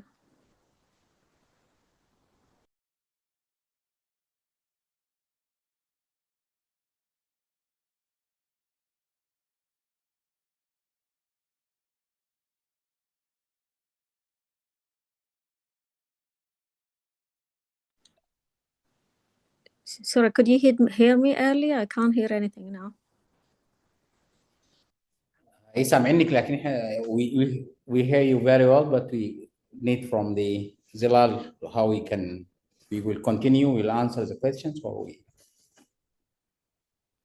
Okay, great. Yes, please feel free to answer Dr. Haifa, and then we'll keep going with other participants' contributions, inshallah. Actually, as I put in the presentation about our transplantation, is a long journey. Haifa is 10 years experience of building liver transplantation program and building a team, not just is a 10 years building a team. All our staff were trained outside the country, 3 transplant surgeon, anesthesia team, hepatologist.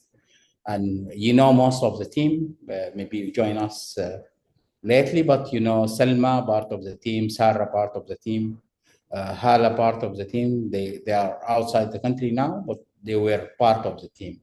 Of course, the transplantation was before the war, and now it's not our priority, and now we have not the setup. But we work on the setup 10 years, but we did it successfully. We did successfully 2 transplantation, and we have all the facilities. We had it before. Now there is nothing there, and now it's not one of our priorities, but with the time, hope we will recover and we will start to rebuild it again. Deborah is here. Maybe he will comment on this, and also Selma can comment on this also as well. Thank you. Thank you. If you allow me, Zilala, I might also respond to the part of the question that was directed to me. Yes, please. Thank you, Dr. Haifa, for your question. And actually, we have a mixed challenges. Now Sudan, the estimated number of pregnant women is around 2 million per year. So to speak about elimination in the midst of this ongoing war, now we are not reaching 7 out of 18 states. So these 7 states are by default out of the denominators that we have. For the stable states, the issue is mainly the support, because we are relying on the rapid diagnostic test, and also we were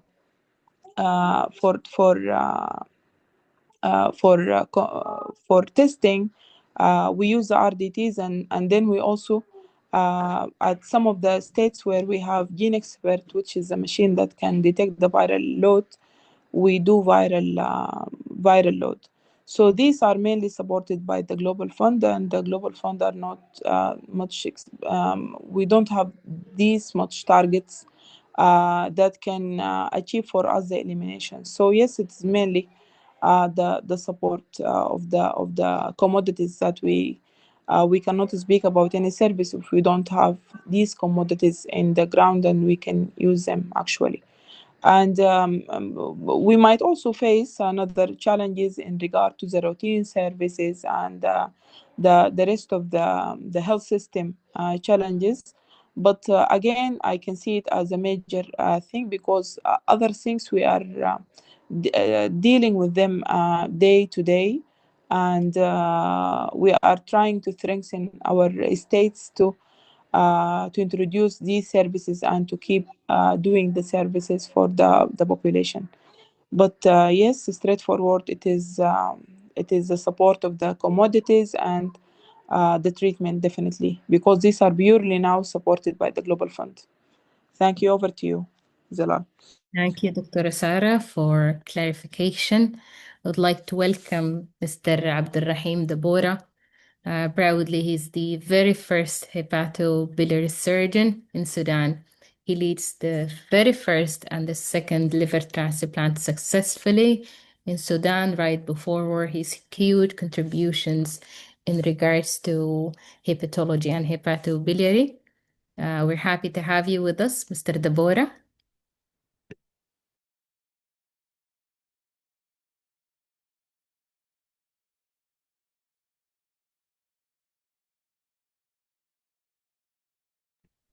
You can unmute yourself, yeah, mister.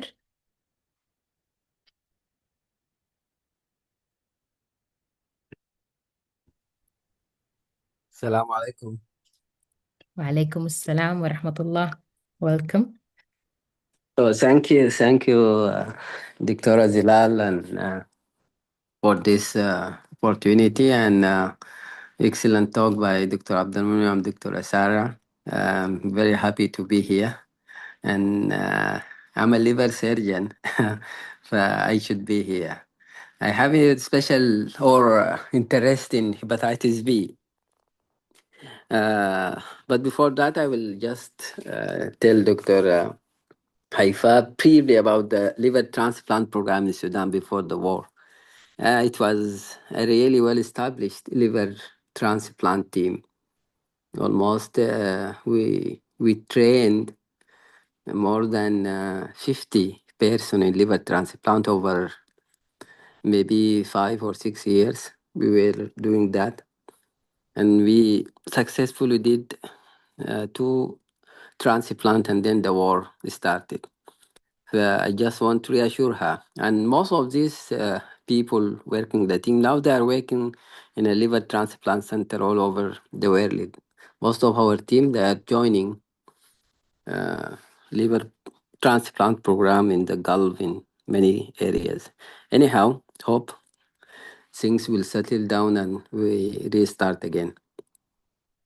I have a huge interest in hepatitis B since I was in Sudan, and also I got a chance in South Sudan to be a part of the committee of hepatitis B eradication. So I went through many things. It's just my feeling that the WHO guidelines, which is recently focused on Africa, they separate the hepatitis B in developed country and developing countries. And from my, you can say whatever experience, we stuck in Sudan, or we are feeding Sudan very young patient with hepatitis B, with hepatocellular carcinoma and these things. So I dig deep and thinking of that and many research. I do believe the majority of the patient of chronic hepatitis B, the main cause of these things is the vertical transmission. I don't know Abdul Munim or Dr. Salma, she is here, they can comment on what I'm saying. So I feel this is the most important area from where, even if you look for the geographical distribution of this, it mainly goes with the area where there is no good antenatal care. Okay, most of the high prevalence areas is lacking behind in this. So I think targeting the pregnant ladies, okay, and there is in the guidelines also there is very nice and way to go around this. They modify a lot of things that you don't need to treat a patient in this situation by doing the DNA levels and so on. They put very nice guidelines. I think it is suitable for our country, and I think it will help a lot. I need just the people to comment in this, and if they agree, I think this is our focus. Because if you see the patients oral young, around 20s, less than that. That means they got this infection early, either during delivery or early in their childhood. Thank you.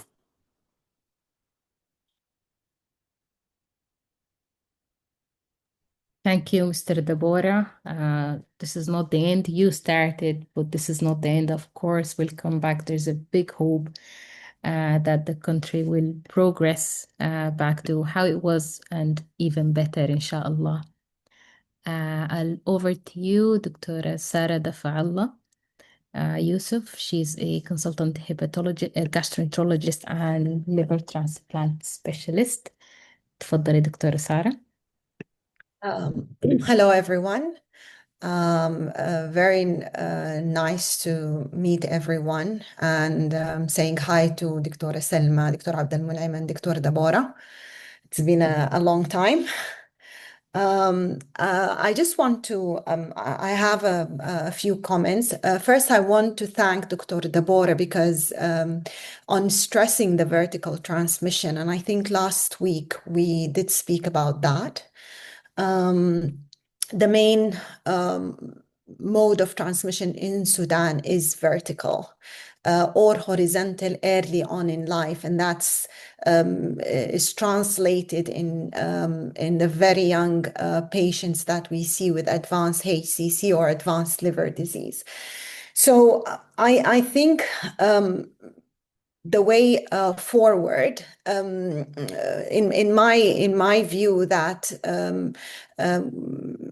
that agrees with what Dr. Selma said. It's education and education of healthcare professionals, healthcare workers, doctors, because any way forward in this program, you have to deal with stigma. And the only way that you deal with stigma is to educate people. And I think the first target for this education are the healthcare workers, because these are the source of information about disease in the community. And of course, educating the public is very important, but I think clarifying or challenging the prejudices that the healthcare workers have is really important. One note, and I think Dr. Zainab mentioned that last week, although yes, the WHO guidelines made it easy and they're especially very helpful in the vertical transmission, but we really have to think about our own context. If we applied the WHO just on face value, there are so many people who will be eligible for treatment, but we do have our own challenges. The treatment is not available, and we have to make sure that you are not starting a patient on treatment and then they take it for 1 or 2 months and that's it, because we're inviting resistance. And I know that the medications we use have a high threshold for resistance, but again, so I think we have to come up with you know, I think it's high time that we update our national HPV guidelines as well, but we have to put what situation, our own situation, into account. So I think these are the main things I wanted to speak about, the stigma and the education. And I think even now during the war, we can continue with the education efforts that we were there before the war. And we just continue to collaborate with everyone. The one thing I also want to draw attention to in the guidelines and the WHO strategies, I think the world is moving into like integrating the HBV services with the HIV. In my own opinion, this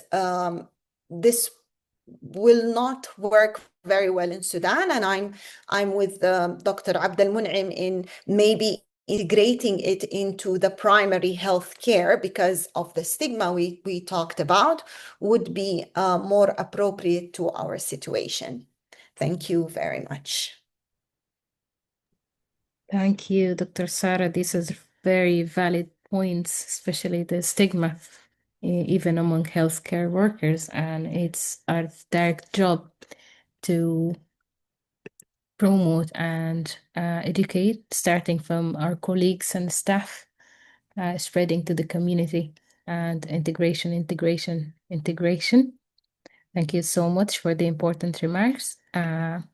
Next chance will go to Mr. Mohammed Khalid from the Sudanese doctors in the Gulf.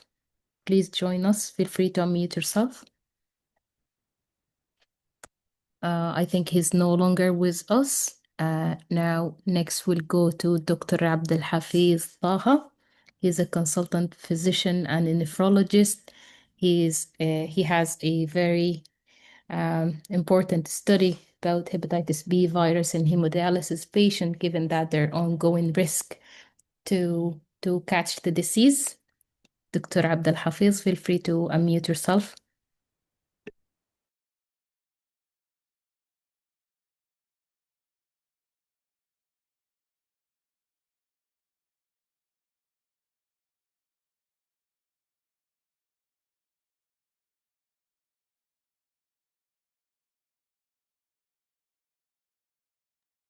Dr. Abdul Hafiz. Okay, we'll move forward to next chance to Dr. Yasser Hamad Al-Nil. He is a microbiologist in Lyon, France, and he previously worked in the National Center of Gastroenterology. Over to you, Dr. Yasser.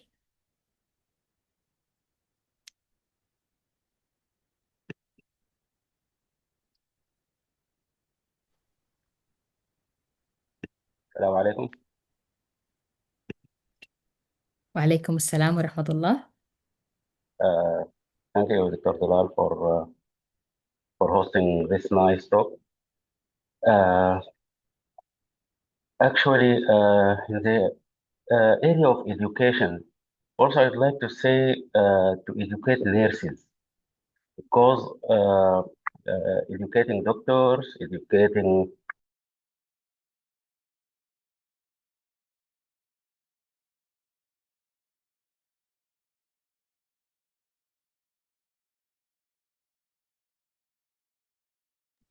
Dr. Yasser, you're muted. If you can unmute yourself, please.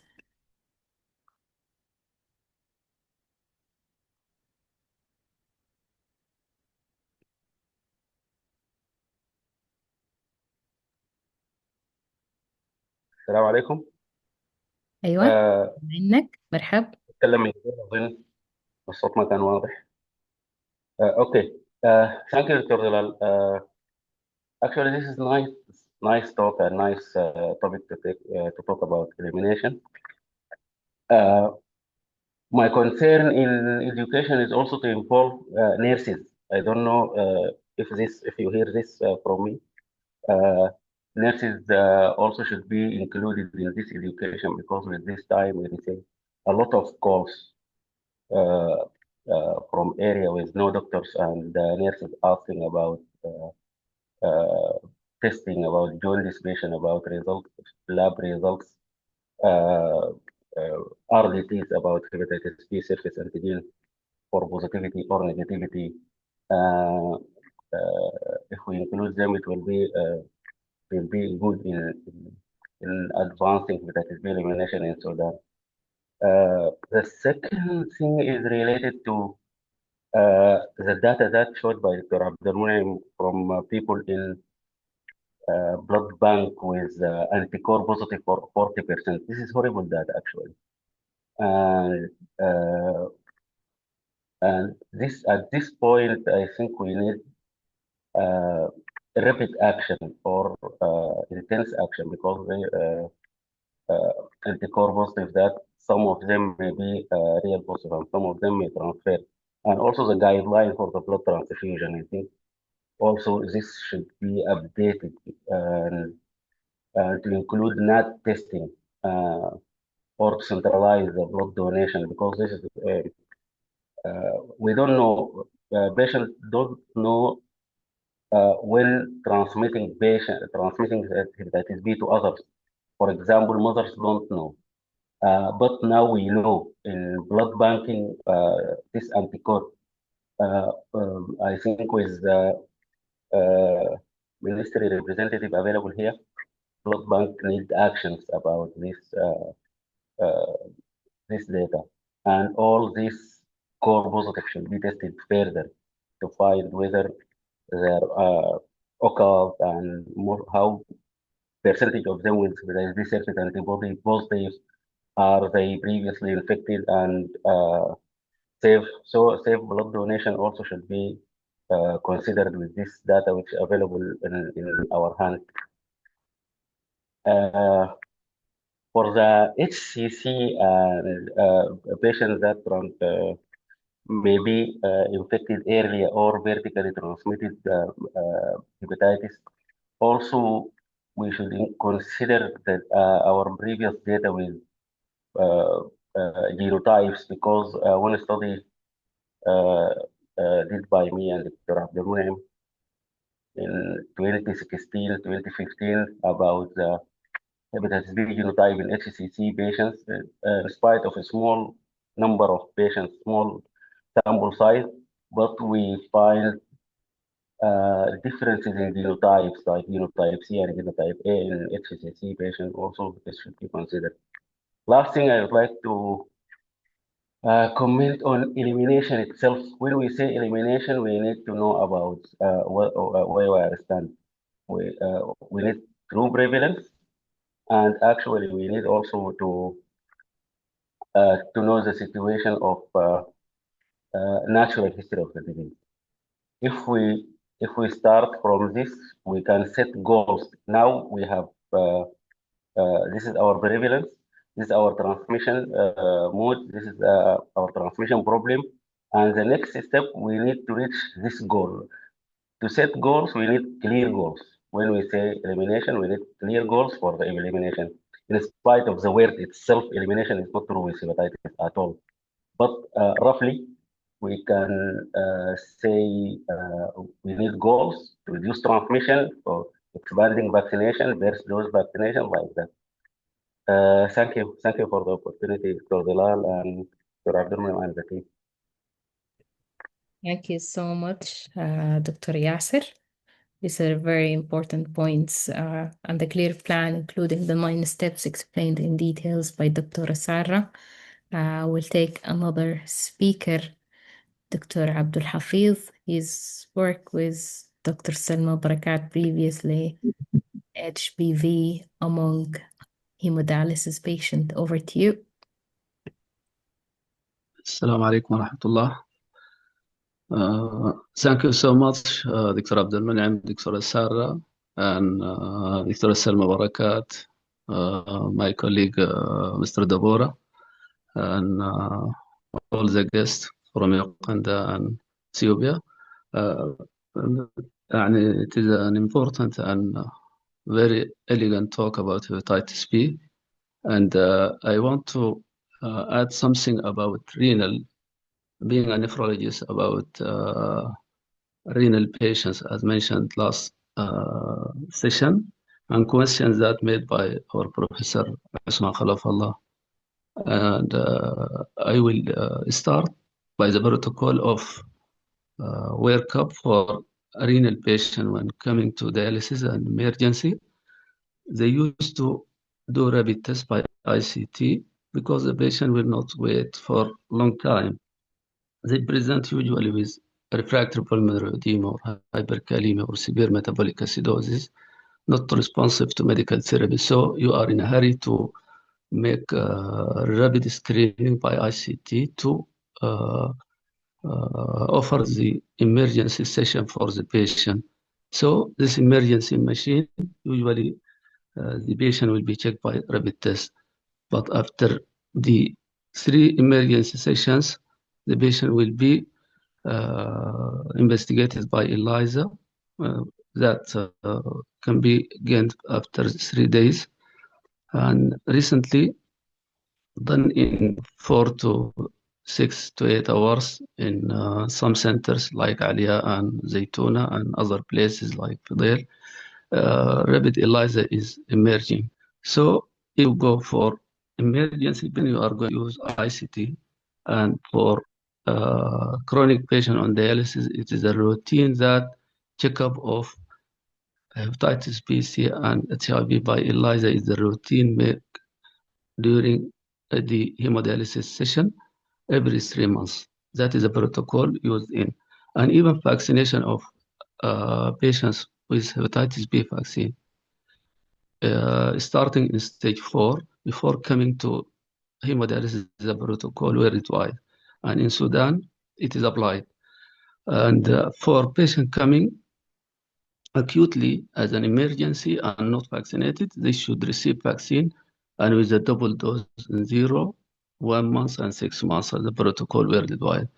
And I want to remind with Dr. Selma my studies I've done for the requirements of MD from 2005 to 2008 about prevalence of hepatitis B among hemodialysis patients in Khartoum state. That was done and published in some papers worldwide. And that prevalence of hepatitis B among hemodialysis patients was not that more than general population. The prevalence rate was 7%, while the study done in one village in Jazeera State by my colleague, Dr. Hatim Mudawi, and Professor Saman Saleh in Bekrat, if I remember, was 6.9 compared to 7 in hemodialysis group. So there is no big difference between hemodialysis group and the general population. And in general population at that village, the shared needle was the most common for schistosomiasis, was the most common way of transmission. And in hemodialysis group, repeated blood transfusion was the most common source of gaining infection with hepatitis B, about 97% at that time. And other operations like fistula and graft and abdominal operations was some percentage, but sharing machine was not having any role in the transmission of hepatitis B. That was the result of our study. And this study was extended for more than years. Follow-up of treatment by Dr. Salma Barakat, Allah Yadda Al-Afia, has a lot of role while following patients and doing many things for them. Thank you so much for this opportunity, Dr. Zalal, and I hope I add something for the question mentioned last time. Thank you so much. Thank you, Dr. Abdul Hafiz. Certainly you added valuable informations. And your previous studies with Dr. Salma Barakat can be continued with a follow-up study to see how things happen in the past 20 years and the current situation given the war and the lack of health service.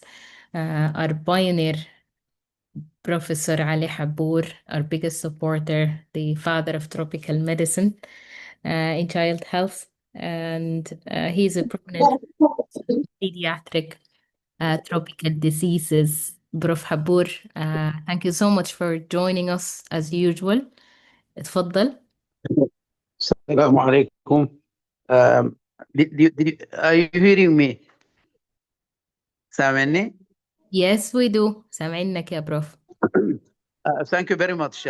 تحياتي لدبورة وعبد المنعم. كيفك يا دبورة؟ وإن شاء الله كويسين.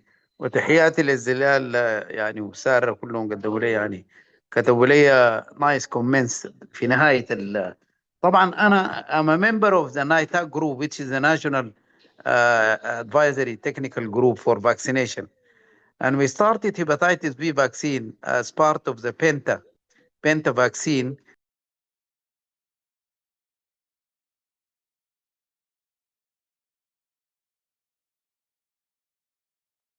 معلش يا بروف, you're muted. اعمل unmute للمايك please. Unmute. Yes, we can Can hear you hear me now? Okay. you. Thank you. دبورة السلام عليكم وعبد المنعم وسارة وزلال, شكرا جزيلا على الكلام الجميل. أنا I'm a member of NITAG group which is the National Technical Advisory Group for Vaccination to Ministry of Health. And we introduced hepatitis B vaccine in 2005. Yani by this time, yani, I think people who are now 20 should be either wholly or partially protected from hepatitis B. But we don't know what is the status of these people, yani those who had 3 doses of pentavalent vaccine, which include tetanus, diphtheria, and whooping cough, Haemophilus influenza, and hepatitis B vaccine. This has been started more than 15 years now. And I wonder what is the serology or what is the potency of antibodies against hepatitis B. Nobody have done this study. And those who develop, adult who are developing now either hepatitis, chronic hepatitis, or carcinoma of the liver, how many of these had the 3 doses of hepatitis B as infants? This is very important. The second thing is that, and I think the advocacy for hepatitis B prevention is not enough. The credit hours, I mentioned this last week. The credit hours we are allocating to teach hepatitis is very minimal. And I think the medical school curricula are not in hand, or they are not meeting the strategy of the Ministry of Health. We are concentrating on malaria, but from what you are saying now here, the prevalence of hepatitis is not as less than malaria. I think it is almost equal, and its consequences are more serious. فأنا we need a study, community study, operational research abdomen, to see what is the status of our people who had the 3 doses of the vaccine, and how many of those who develop hepatitis or chronic hepatitis or carcinoma of the liver have already been vaccinated. Even among the NITAG group, we are not giving a lot of load to hepatitis. And I think all the associations, medical association, pediatric association, community, they held a conference every year or every 2 years. There should be a forum, a fixed forum in these conferences for hepatitis. This is only to advocate for hepatitis. We need to increase the credit hours teaching for hepatitis, as we are doing for malaria and other tropical diseases. And we need to teach the doctors. Even for me, what you are saying is new information, and I've been teaching hepatitis in the pediatric curriculum. Again, I am not giving it that load. I'm not giving that attention, which is very sad. I think we need to stress on the medical school to give more room for hepatitis B. And we have to inform a NITAG group about the prevalence of hepatitis B in the community. It is a neglected disease. Unfortunately, it is not included in the neglected disease. It is really a neglected disease in Sudan. I don't know about other countries, but it's really neglected. It is important, but neglected disease. Joining hepatitis to HIV, I think it will be a big mistake. I don't think you should agree to this idea. لأنها هتبقى real stigma. So keep away from HIV and leave hepatitis alone. وإن شاء الله when we go back to Sudan, probably we will, our students, they go to different villages in زي ما دبورة, you know very well about the community teaching of Jazeera Medical School. They cover, since the establishment of the school, we covered now not less than 3,000 villages. And I think one of the messages they should take with them from now on is to teach the villagers about hepatitis B. نحن in pediatrics, we managed to eradicate polio with very good surveillance. ورحم الله الصادق, يعني الصادق محجوب كان leading the surveillance of poliomyelitis. And Sudan was free of polio for 16 years. لغاية ما جات هسه الحرب دي, it disturbed everything. لكن we have a successful experience in eliminating or eradicating polio. And I don't think it is difficult to eliminate or eradicate hepatitis B, inshallah. Thank you. Thank you so much, Prof. Habur. These are very valid and important points to highlight the importance of accredited hours to teach hepatitis among medical students. They're the future doctors. And of course, the previous experiences of eradicating conditions that was a huge burden on the health system was successfully done. This will be done by political commitment, leadership, such as these talks, community engagement, of our staff and the whole community, and of course integration. وجامعة الجزيرة is well known. Now we have Dr. Amal, Noor, Mr. Dabora, Dr. Abdul Hafiz, and of course yourself, Prof. Ali Habur. I'd like to welcome Mr. Muhammad Khalid, a consultant urologist, and he's the president of Committee of Sudanese Doctors in the Gulf. Mr. Muhammad Khalid, thanks for joining us. Welcome. Welcome everybody. Thank you for this chance and opportunity. Definitely, I'm very happy, like the others, when I hear such information. And hepatitis, as mentioned by Professor Habur, is a neglected disease in our country, really, and it is not something which is new. And since we are a registrar doing our rotation in late 90s, it is a very prevalent disease. And it has come that a lot of our junior staff, they encounter the disease while they're practicing their surgical rotation. Unfortunately, a lot of colleagues, they have catch-up hepatitis during their surgical practice. And the things that I think it should be highlighted, we need to make use of this conflict, because I have feared a lot of words, like, for example, decentralization.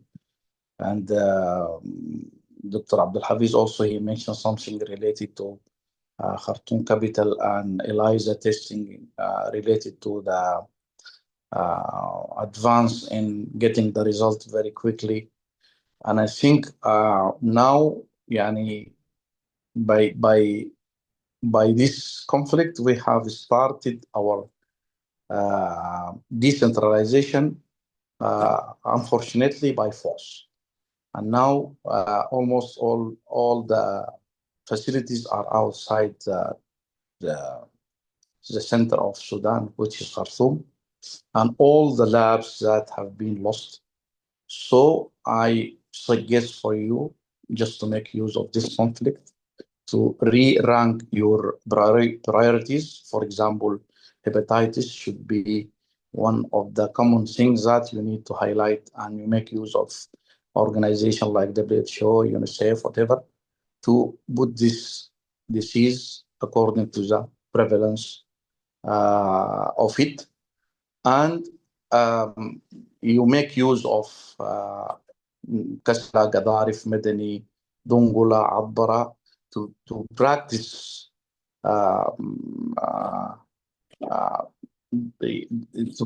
medicine and to prevent hepatitis and to aware the community and to have all tests in these central hospital. I can say that central hospital like Abbara, Dungula, Kasala, Port Sudan, and I have seen the effort that have been done by Dr. Abdul Munaim in endoscopy, for example, field. I think you need to highlight this for the Minister of Health, so the priority will be for the most prevalent diseases. And I thank you very much for this chance. I'm really enjoying this meeting in spite of this is not in my field, but I think it is very fruitful talk. Thank you all for this chance, and hopefully we can help by our Gulf organization to have this platform opportunity together. So hopefully next time we will share this with our colleagues here in the Gulf area, and I definitely will highlight this information to our different groups that this is very fruitful information, and tropical medicine is a really also it does not have a good chance like other discipline. Hopefully it will get its full chance of being highlighted and addressed as topics which needs to be sub-specialized in our medical specialization board in Sudan. Thank you very much. Thank you, Mr. Muhammad Khalid, and thanks for all the diaspora. Your contribution is huge in supporting the health system with your experience, with your kind donations, and of course, the knowledge transfer across the globe. Thank you, Mr. Muhammad Khalid. I would like to introduce Ms. Hana Ghazali, Dr. Hana Ghazali. She is MSN at Zaim al-Azhari University. She's a PhD holder and she served as the General Matron of Dialysis Centers, Ministry of Health, Khartoum State. Ms. Hana will tell us about experiences among hemodialysis patients and the need to train the staff in those centers among these vulnerable patients. Hana, welcome. Please unmute yourself. السلام عليكم ورحمة الله تعالى وبركاته. Thank you for this chance. سعيدة جدا وفخورة جدا بإنه أكون بيناتكم. فبس حبيت أسلط الضوء على البوزيتيف بيشن in hemodialysis. فحديكم brief information about our center and patient. الريجولار patient في الخرطوم ستيت عندنا 802. ال 802 ديل فيهم 112 بوزيتيف بيشن. البوزيتيف بيشن فيهم 3 HIV ديل في البان جديد، و34 بي بوزيتيف في مستشفى النوم، و66 بيشن ديل سي بوزيتيف. صراحة الفترة الأخيرة يعني يتلاحظ زيادة عدد المرضى الفيروسات. فزي ما ذكر أو دكتور عبد الحفيظ إنه عندنا الروتين بيتعمل منصلي للرابيد تيست. إذا الرابيد بقى بوزيتيف فبيترسل للكونفيرميشن باي إلايز. إذا الإلايزا بقت لقيت بوزيتيف بي فطوال هيمشي للبي هيتوزع للبي يعني separate ماشين. أما إذا كان طلع سي فبرضو زمان يعني قبل الحرب ما كان يعني بنعمل لهم ايزوليشن، لكن هسي بقى بتعمل لهم ايزوليشن لناس البي، لناس السي. تمام. فصراحة يعني أنا اللي خلاني أكون حريصة على إنه يعني أسلط الضوء على الحاجة دي، إنه شهر 6 كان في واحد من المراكز فيه تكنيكال ايرور، فاضطرينا لإنه نوزع العيانين لكم سنتر. فلما تجي توزع العيان لسنتر بتعمل الفيروس، unfortunately لقينا من أصل 51 بيشن في زي 18 عيان دي طلعوا بوزيتيف، 19 منهم سي بوزيتيف، واحد بي. معلش دكتور زلال، صوتي واضح ولا دكتور زلال؟ أيوة، سامعينك دكتورة هنا، تفضلي. الأرقام بس أوكي. مرعبة. it doubled from 20 years ago. هسه النسبة 13.9% of hemodialysis patients are positive for the viruses, while 20 ارقام مرعبه جدا. Oh my God. سامعينك. We're all ears. تمام. Continue please. مخلوعين بس نحن يا دكتوره. فلما طلع العدد ده في مركز الجزيرة سنايبر، فبجد يعني حسيت بإنه يعني المشكلة كبيرة، وده يعني ريسيرش طبي. فتخيلت إنه كل الناس تجيف وحتى ناس المركز يعني، فلقيت العكس. فإنه يعني الإستاف كان شهر 1 في عيان كان بالإلايزا بوزيتيف، فعمل PCR وطلع نيجاتيف، ومشى قابل أخصائي كتب له تقرير إنه تبي ترانسفير لنيجاتيف ماشين. فبقرار الأخصائي والريزلت اللي جاب لي رفقت معاهم الخطاب بتاع التوزيع لأنه يتوزع في نيجاتيف ماشين. فاتفاجأت بإنه الإستاف ريفيوزنج، إنه كيف إنه عيان بوزيتيف أنا أحطه مكان النيجاتيف. فالحاجة دي اتذكرت بعد ما ظهر الأوت بريك يعني كم 20 دين. فالإستاف خدت إنه البيشن اللي كان يتوزع شهر 1 بPCR نيجاتيف إنه هو السبب، وإنه الوزارة اللي هي متمثلة فيني أنا والأخصائي الكتب القرار بإنه يتوزع على نيجاتيف ماشين، إحنا السبب في الأوت بريك ده. فهنا بجد يعني لقيت إنه المشكلة إنه ما إنه البيشن يعني ولا الهلع. فبجد كانت مشكلة كبيرة. يعني أنا تعرضت لكمية من يعني بالتلفون يجوني في الوزارة، وبجد صراحة يعني كنت خايفة شديد، لأنه أنا يعني هم خاطين إنه أنا فعلا استبدت بالحاجة دي بسبب الحاجة اللي عكسها ليهم الإسقاط. فبالذات يعني بعد ذاك أنا لقيت نفسي قدام مشكلة إنه الإسقاط ذاته يعني في عدم دراية أو عدم مثلا، يعني الحاجة دي حاجة علمية وحاجة جات بقرار من الأخصائي، ويعني كل الحاجات كانت. فأنا ما توقعت إنه يعني المشكلة تكون من الإسقاط. فبعد ذاك استعينت بدكتور عبد السلام نايل، دكتورة فاطمة الطاهر، فمشينا وعملنا تغطي في المركز ده بالتحديد. فلقينا كم حاجة. يعني مع الحرب ما كان في إلايزا يعني بتتعمل، وما كان في أريثروبيوتين بيتأخذ. فكل العيانين كانوا بياخدوا يعني في كل سيشن بيكون كم 6 ولا 7 ديل بياخدوا بلاد ترانسفيوجن. كان في نقص في الكونسيوم، يعني كان في نقص في الجلافز، في حاجات كتير، يعني في أسباب كتيرة ممكن كان يعني كان يعني لو كان في شوية كونسلنج للبيشن وأهلهم يعني ما كان المشكلة كبرت كده.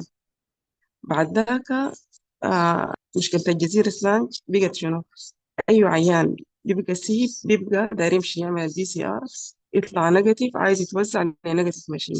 فبقيت في مشكلة إنه زمان يعني زمان قبل الحرب إنه البي أو سي إذا كان بالإلايزا بوزيتيف فإحنا بنحطه في بوزيتيف ماشين، لأنه يعني إحنا لسه يعني ما زي هو برا السي يعني ما قاعد يعملوا له ايزوليشن. ولكن هنا في السودان لحاجات كثيرة المفروض يتعمل لها ايزوليشن، منها المشكلة اللي هسه ممكن نقول حصلت في الجزيرة. فبقيت في مشكلة شنو؟ الزول اللي بيطلع سي بوزيتيف بالإلايزا بيمشي يعمل PCR. الPCR بيطلع بعد 20 يوم. هو كان هنا في الولاية ما في، مش يعملوا في عمر، لكن هسه فيه، فبيطلع بعد 20 يوم. في ال 20 يوم دي بغسل في السين. تمام. بعد ال 20 يوم الريزلت بتطلع نيجاتيف. بعد ما غسل في البوزيتيف تاني بيرجع حسب الريزلت الجاب عشان يرجع تاني نيجاتيف. المهم أنا ما عايزة أطول عليكم، لكن بتمنى إنه يكون يعني طبعا ما في كونسلنج. يعني حتى العيانين إحنا لما عملنا ال يعني الكويشنير قعدنا مع العيانين كده، أي عيان بيبقى بوزيتيف ما في كونسلنج بيتعمل، بيدوه الريزلت بتاعته على إنه يمشي يتوزع لبوزيتيف ماشين. يعني بيجينا لا عارف إنه طرق الانتقال ولا طرق الوقاية ولا هل السي ده بيتعالج ولا ما بيتعالج ولا كده. بس أنا كنت عايزة يعني لو بس يعني بتمنى يعني إنه يكون في توأمة بين ناس الجهاز الهضمي، يكون في عيادة. يعني لما العيان يبقى بوزيتيف يكون في باسوي واضح. يعني العيان طوالي أنا أقوم أولا الناس الإستاف في الدياليسيس يكتبوا ريفير لناس الكلي على إنه يعني الزول ده خلاص يبقى تبعهم لمور انفستيجيشن. لو في الانفستيجيشن يا ريت لو مدعومة، لو في علاج، لو في كده. فأنا محتاجة لتريننج للإستاف. وزي ما قال الدكتور عبد المنعم إنه الفاكسين متوفر. يعني أي عيان طلع نيجاتيف أنا طوال اديته الدوز بتاعت الفاكسين، هي الدبل دوز. حتى الإستاف برضو بديت أعمل لهم وشغالة في المحاضرات، لكن يعني ستيل إنه الإستاف يعني ما داير يغير الفكرة على إنه الزول اللي بيكون بالأنتي بوديز بوزيتيف إذا جاب PCR أو أنتيجين نيجاتيف ممكن يكون ما انفكشوس، يكون يعني يتحول لنيجاتيف ماشين. فبجد يعني لو ما عارفة أنا فكرة يعني الجوطة الحاصلة ليا كده، يعني يا ريت تساعدوني في الحاجة دي. أكون شاكرة لكم كثير وشكرا لكم. Thank you so much Hannah. Allow me to speak in Arabic. كلامك ده خلعنا كلنا. يعني قبل شوية دكتور عبد الحفيظ بيقول لنا إنه the percentage was 7% back in 2005 و 20 years later it's 13.9% among dialysis patients in one state في ولاية الخرطوم فقط. البوينتس اللي قلتيها دي يعني حقيقة it's very important. والفورم ده I think إنه أدى رسالته لو جاوب عليه الكم سؤال اللي عندك. معانا experts دكتورة سلمى بركات ودكتور عبد المنعم، دكتورة سارة أزهر من الاتحادية، وديل كلهم مفروض إحنا نجاوب على الأسئلة دي ونعمل pathway واضح وكلير للعيانين ديل يمشوا وين، والليفلت اللي بتدى لهم شنو المطبقات أو الورقة اللي بتأدى لهم ولأهلهم وللدياليسيس ستاف اللي قاعدين في المستشفى وللدكاترة الجونيور والسينيورز. فردوا عليها كلكم يا جماعة. شكرا يا هناء for your clear يعني it's very clear الشفافية المطلقة to reflect المشكلة دي وتدينا الأرقام زي ما هي.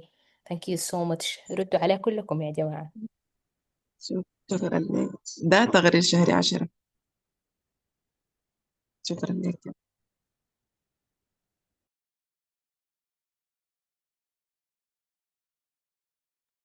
ليش أنا هبدأ؟ طيب يا هنا، يعني نحن من أيام إحنا في ابن سينا we were aware that our problem في dialysis population was hepatitis C.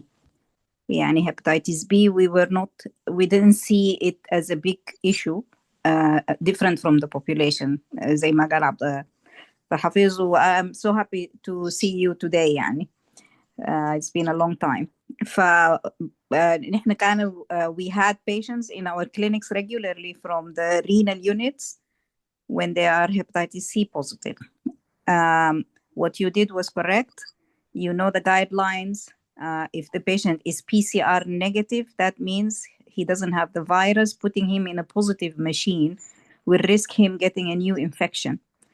So that's why patients when they are treated, they can issue كبير بيننا وبين ناس الدياليسيس في إنه نحن they send us the patients, we treat the patient, they become negative.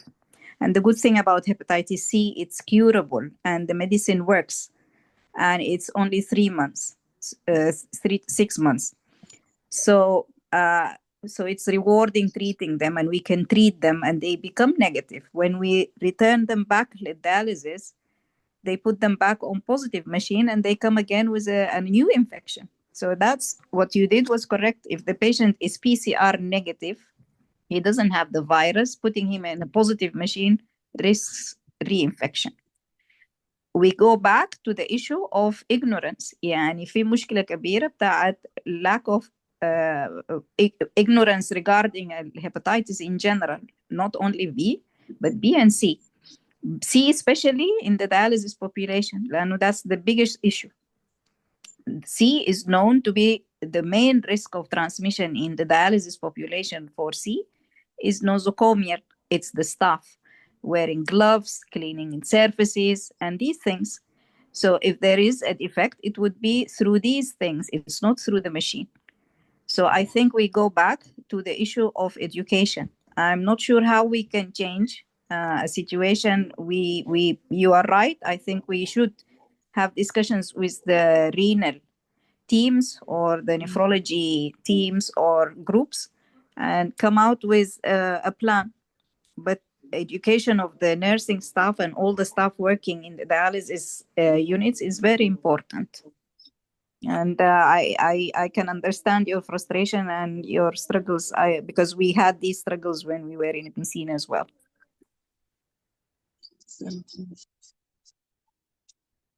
Over to you, Dr. Abdelmunem. Thank you so much, Dr. Salma. والله thank you. أنا يعني زي ما قالت سلمى, we went through all this, but the other challenges we are facing now during this wartime, the testing itself and the accuracy of testing, which is really this a disaster. What we are seeing in Kassala, we are facing problem with the PCR testing results with hepatitis B infection. We see very high viral load in patients who are at the end, we found that they're ELISA negative even, and really unreliable PCR testing. And we address this with a public lab here in the public health, and even in the central governmental lab. But we are really, there's a problem with testing, really. And this is another challenge, which is, I think we need to work on the quality of lab testing during the wartime. And there is no control in this lab in the private centers. And even in the governmental setting, I have concern about the PCR testing, really. This is unfortunately this is not good to say about even at the level of the government. I'm not clear about. I'm not satisfied about the result of the testing, PCR testing. I can say this clearly, really, and this is a challenge, really. دكتورة سارة أزهري ممكن Thank you, Zalal. If you allow me, I can speak in Arabic to please the معنا Dr. Hanan from speakers yes. نتكلم بالعربي. اوكي طيب دكتور حنان، افتكر دكتور سلمى ودكتور عبد المنعم ادرست يعني غطوا البوينت بصورة يمكن تكون واضحة. القصة في التستينج يعني قدر ما أنا عارفة إنه التستينج بالذات في الرابيد تيست للسي دايما بتطلع البوزيتيف بتطلع نيجاتيف، فيها فولس بوزيتيف كتيرة جدا بالنسبة للسي. فافتكر دي الرابيد تيست. فطالما باقي التيست وباقي التايب اوف اذر تايب تيست سواء كانت إلايزا ولا بي سي ار، يعني هسه من كلامك انه البي سي ار هي اللي بتجيب العيانين نيجاتيف وبعد ذاك ما في ريلاينس عليها وستيل الناس بيدخلون في بوزيتيف ماشينز ويخلوهم ري انفكتد لو هم كانوا مثلا كيور زي ما وضحت الدكتوره سلمى. افتكر الجايد لاينز المفروض تكون واضحه وفيها فيها enforcement انه to be applied في الدياليسيس سنتر، انه خلونا نمشي. لو نحن مثلا عندنا كونسيرن على الإلايزا نمشي طوالي للبي سي ار. however انه اكيد في مشاكل بتاعت كوست حتكون على الكوست امبليكيشن على المرضى ديل عشان يقدروا يعملوا بي سي ار ويجوا للدياليسيس ماشين. لكن I do agree انه القصه بتاعت التستنج دي كلها عايزه شغل كبير، يعني شغل وطبعا هي المانديت بتاع MPHL اللي هو المعمل الصحة القومي في ضبط الكواليتي بتاعت التست الموجودة على مستوى كل الفاسيلتيز. نحن في الاستراتيجي وريلاين يعني معتمدين على الكواشف الفحص السريعة اللي هي WHO بري كواليفايد بالنسبة لهيباتيتس بي وبالنسبة لهيباتيتس سي. عندنا بعد ما عندنا إلايزا البي سي ار بتاعتنا معتمدين على الفيرال لود ثرو ماشينز اسمها جين اكسبرت ماشين. جين اكسبرت ماشين هي ماشينز جايين عبر التي بي بروجرام كان بدت، ولو الناس متذكرة الناس اشتغلت بها في الكوفيد، فهي بتشتغل على كذا بورتفوليو بتاع سوري بروفايل بتاع ديزيز. يعني بتعمل التي بي، بتعمل سي بي سي، بتعمل فايرال لود للاتش اي في، بتعمل فايرال لود للهيباتيتس. دي الحاجة اللي احنا معتمدين عليها حاليا في الاستراتيجي. فلكن اتفق انه نحن محتاجين الكوردينيشن على مستوى الجفرنس بتاع الرينال داياليسيس، ناس الرينال اللي هم الجهة الاتحادية للكلى، باعتبار انه الناس تخلي في جايد لاين بتراعي الظروف تحت البلد وبتراعي العيانين ويكون في enforcement للتطبيق باعتبار المشاكل دي كلها، لأنه أكيد هم الحاجة دي بيسمعوها من الكلينيشن. المفروض يكون في حوار وفي الناس تسمع الحاصل يعني على what is on ground. شكرا لك يا دكتورة زلال. over to you. شكرا دكتورة سارة. of course there's a room to revisit البروتوكولز ونغيرها بما يتوافق مع الوضع الحالي من أكبر أزمة نزوح في العالم و disturbance في السيرفيسز. مستر دبورة تفضل، بعد ذاك over to you دكتور عبد الحفيظ ودكتورة سارة تعقبوا على موضوع الدياليسيس. تفضل مستر دبورة.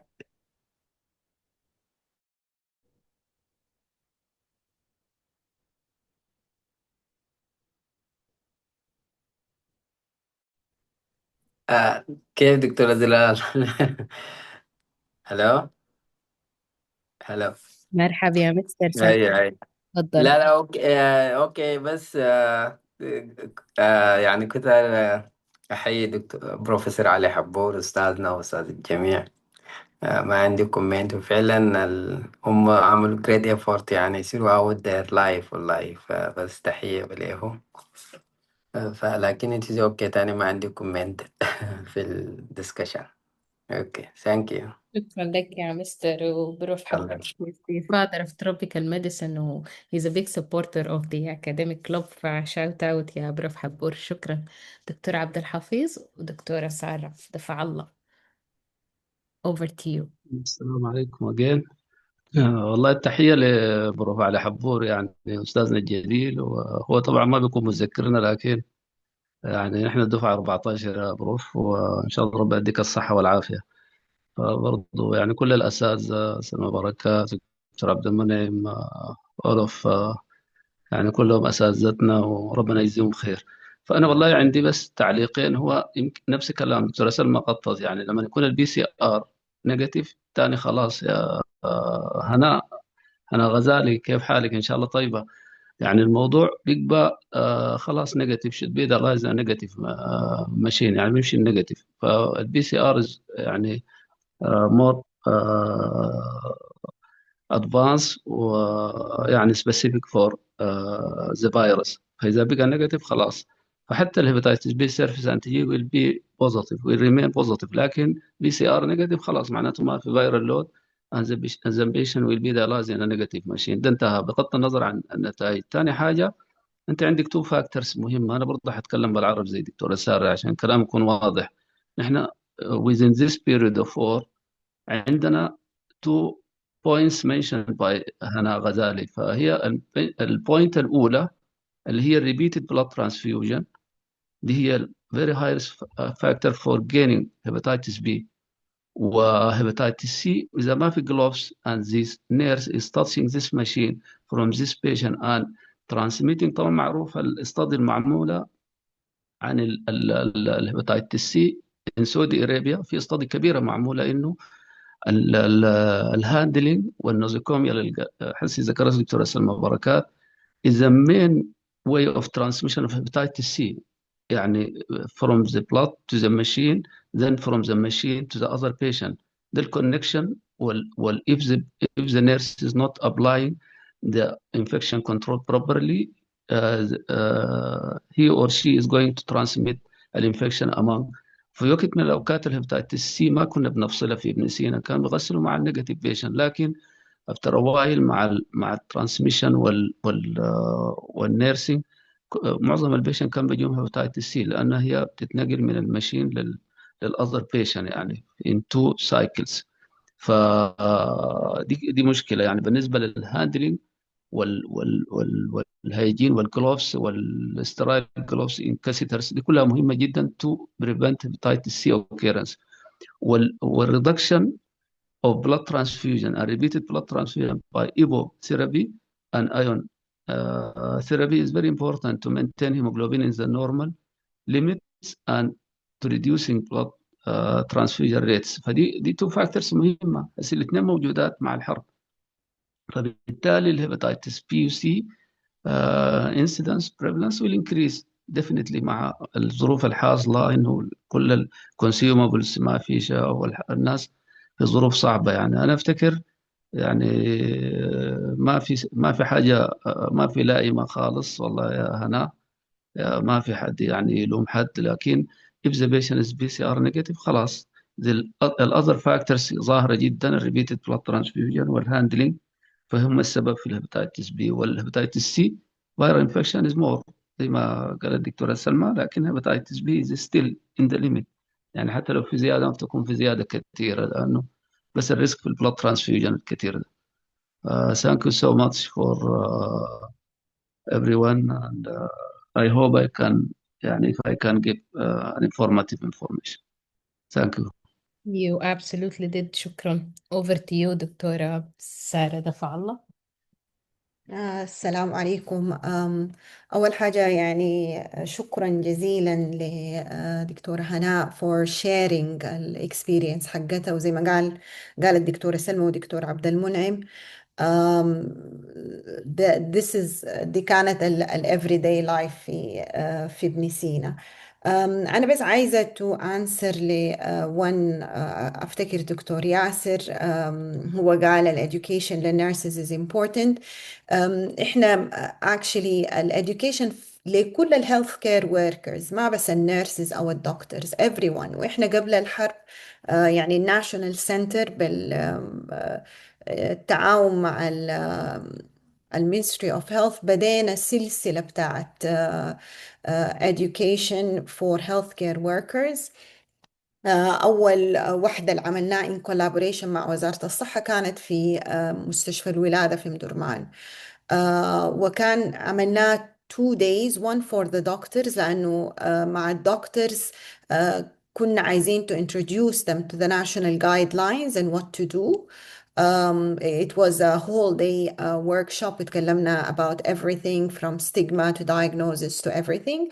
And the second day كان مع كل midwives والnurses والcleaning workers, everyone who's involved there. وكان very يعني informative يعني لينا نحن ذاتنا. ورانا مدى يعني ال 2 days ورونا مدى الجابس in knowledge ومدى البريجيديس ومدى الستيغما اللي هي I don't blame them، لكن I think we are all to blame in the sense of إنه إحنا we have especially يعني في الجاسترو we have to make more efforts to deliver a right information.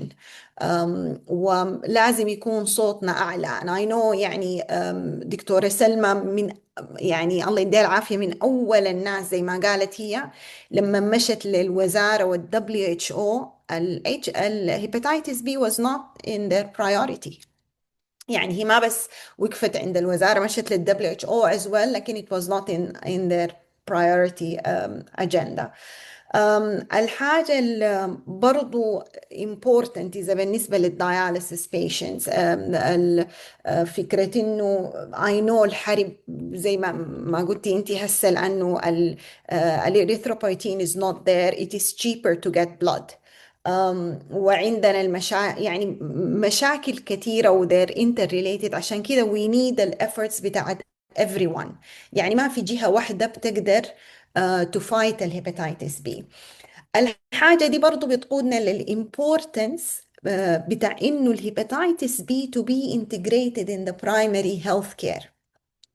لأنه integrating it in the primary health care بيوفر على السيستم وعلى العيان حاجات كثيرة. مثلا الدياليسيس patients ما هم بيكون عندهم chronic liver disease they can be caught early. يعني patients diabetic hypertension انت عايز قبل ما هم يدخلوا في late stages بتاعة الرينال impairment انت you want to vaccinate them early لأنه their chances of acquiring a protective immunity is higher with the normal dose. يعني if they got this immunity من الأول it doesn't decline. يعني بيكون عندهم very high titer ما زي لما انت تديون when they're already in their late stages of renal disease and they cannot mount enough immune system. من ال different stories و different perspectives أنا الحاجة طلعت بها إنه education. إحنا we need to tell messages and to keep repeating them لأنه الستيغما has been there and for a long time في a lot of misperceptions. وزي ما هسي وضح لك إنه يعني في القصة بتاعت الدياليسيس patients although يعني الستيغما was stronger than the evidence يعني scientific evidence. يعني هنا she was following the guidelines لكن للزملاء كانت برضو as if she did something wrong. ليه؟ لأنه الستيغما والبريجيدس أكبر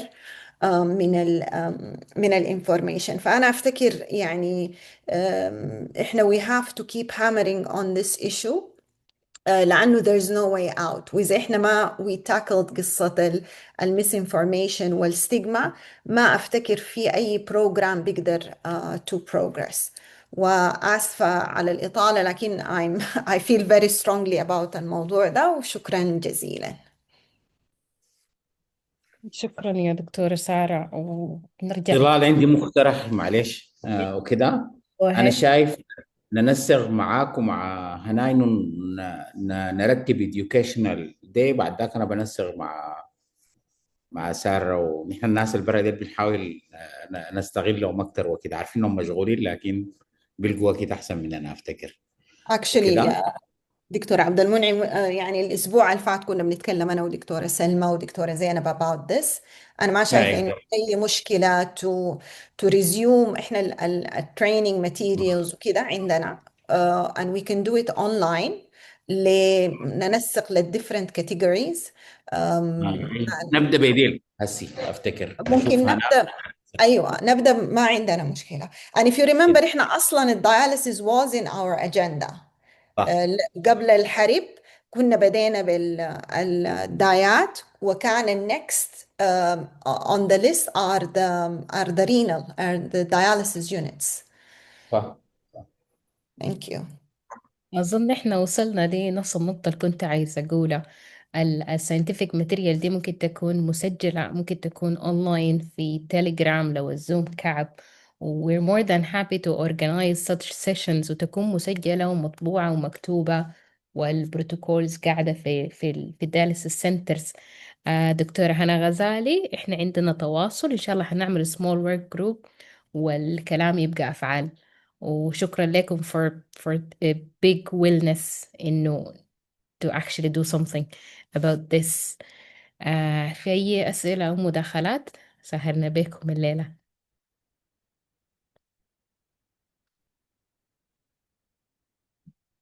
نختم. over to you سارة الطيب. Thank you so much. And it was really another amazing session. Thank you to all our speakers, our esteemed guests, and our biggest supporter, Prof. Habbour, and everyone else from our prestigious panel of experts. Yani, we keep learning every single week something new, and especially this week, يعني بالنسبة لنا كان to be a part of understanding the Federal Ministry of Health pathways and the things that are happening right now and all the efforts for improving the health status of our community. يعني دي كانت بالنسبة لنا إنجازات عظيمة جدا جدا. و to be a part of this وكوننا شفنا the bigger picture. يعني إحنا we were very enlightened in this session. شاكرين لكم جدا جدا جدا. يعني أنا personally بالنسبة لي everything in this session was new. يعني I wasn't exposed to this part خالص. فبالنسبة لي these are really amazing new experiences. وحقيقي the experiences from يعني دكتورة هناء and everyone else, البارت بتاع النفرولوجي, السيرجري, الهيباتولوجي, يعني everything was absolutely amazing and very informative. شكرا لكم مرة تانية وسعيدين جدا يعني بأنه البلاتفورم حقتنا سمحت لنا بأنه نستضيف ناس عظيمة زيكم. شاكرين لكم جدا جدا على اللي بتقدموه في ظل الظروف الصعبة وفي ظل الحرب. وبجد efforts حقيقي لا تقدر بثمن. شكرا لكم مرة تانية ومعليش طولنا بكم الليلة. تصبحوا على ألف خير وفتناكم بعافية. حنخد لكم اللينكس بتاعتنا if you would like to join us and follow us for more updates regarding lectures, symposiums and future collaborations inshallah. Thank you so much. تصبحوا على ألف خير. Don't forget our next session same time same day يوم السبت الساعة 7 من كل أسبوع أو أسبوعين. اعملوا لايك وفولو وشير للصفحات دي عشان تجيكم كل ال upcoming sessions and thank you so much for your time. We're truly pleasured.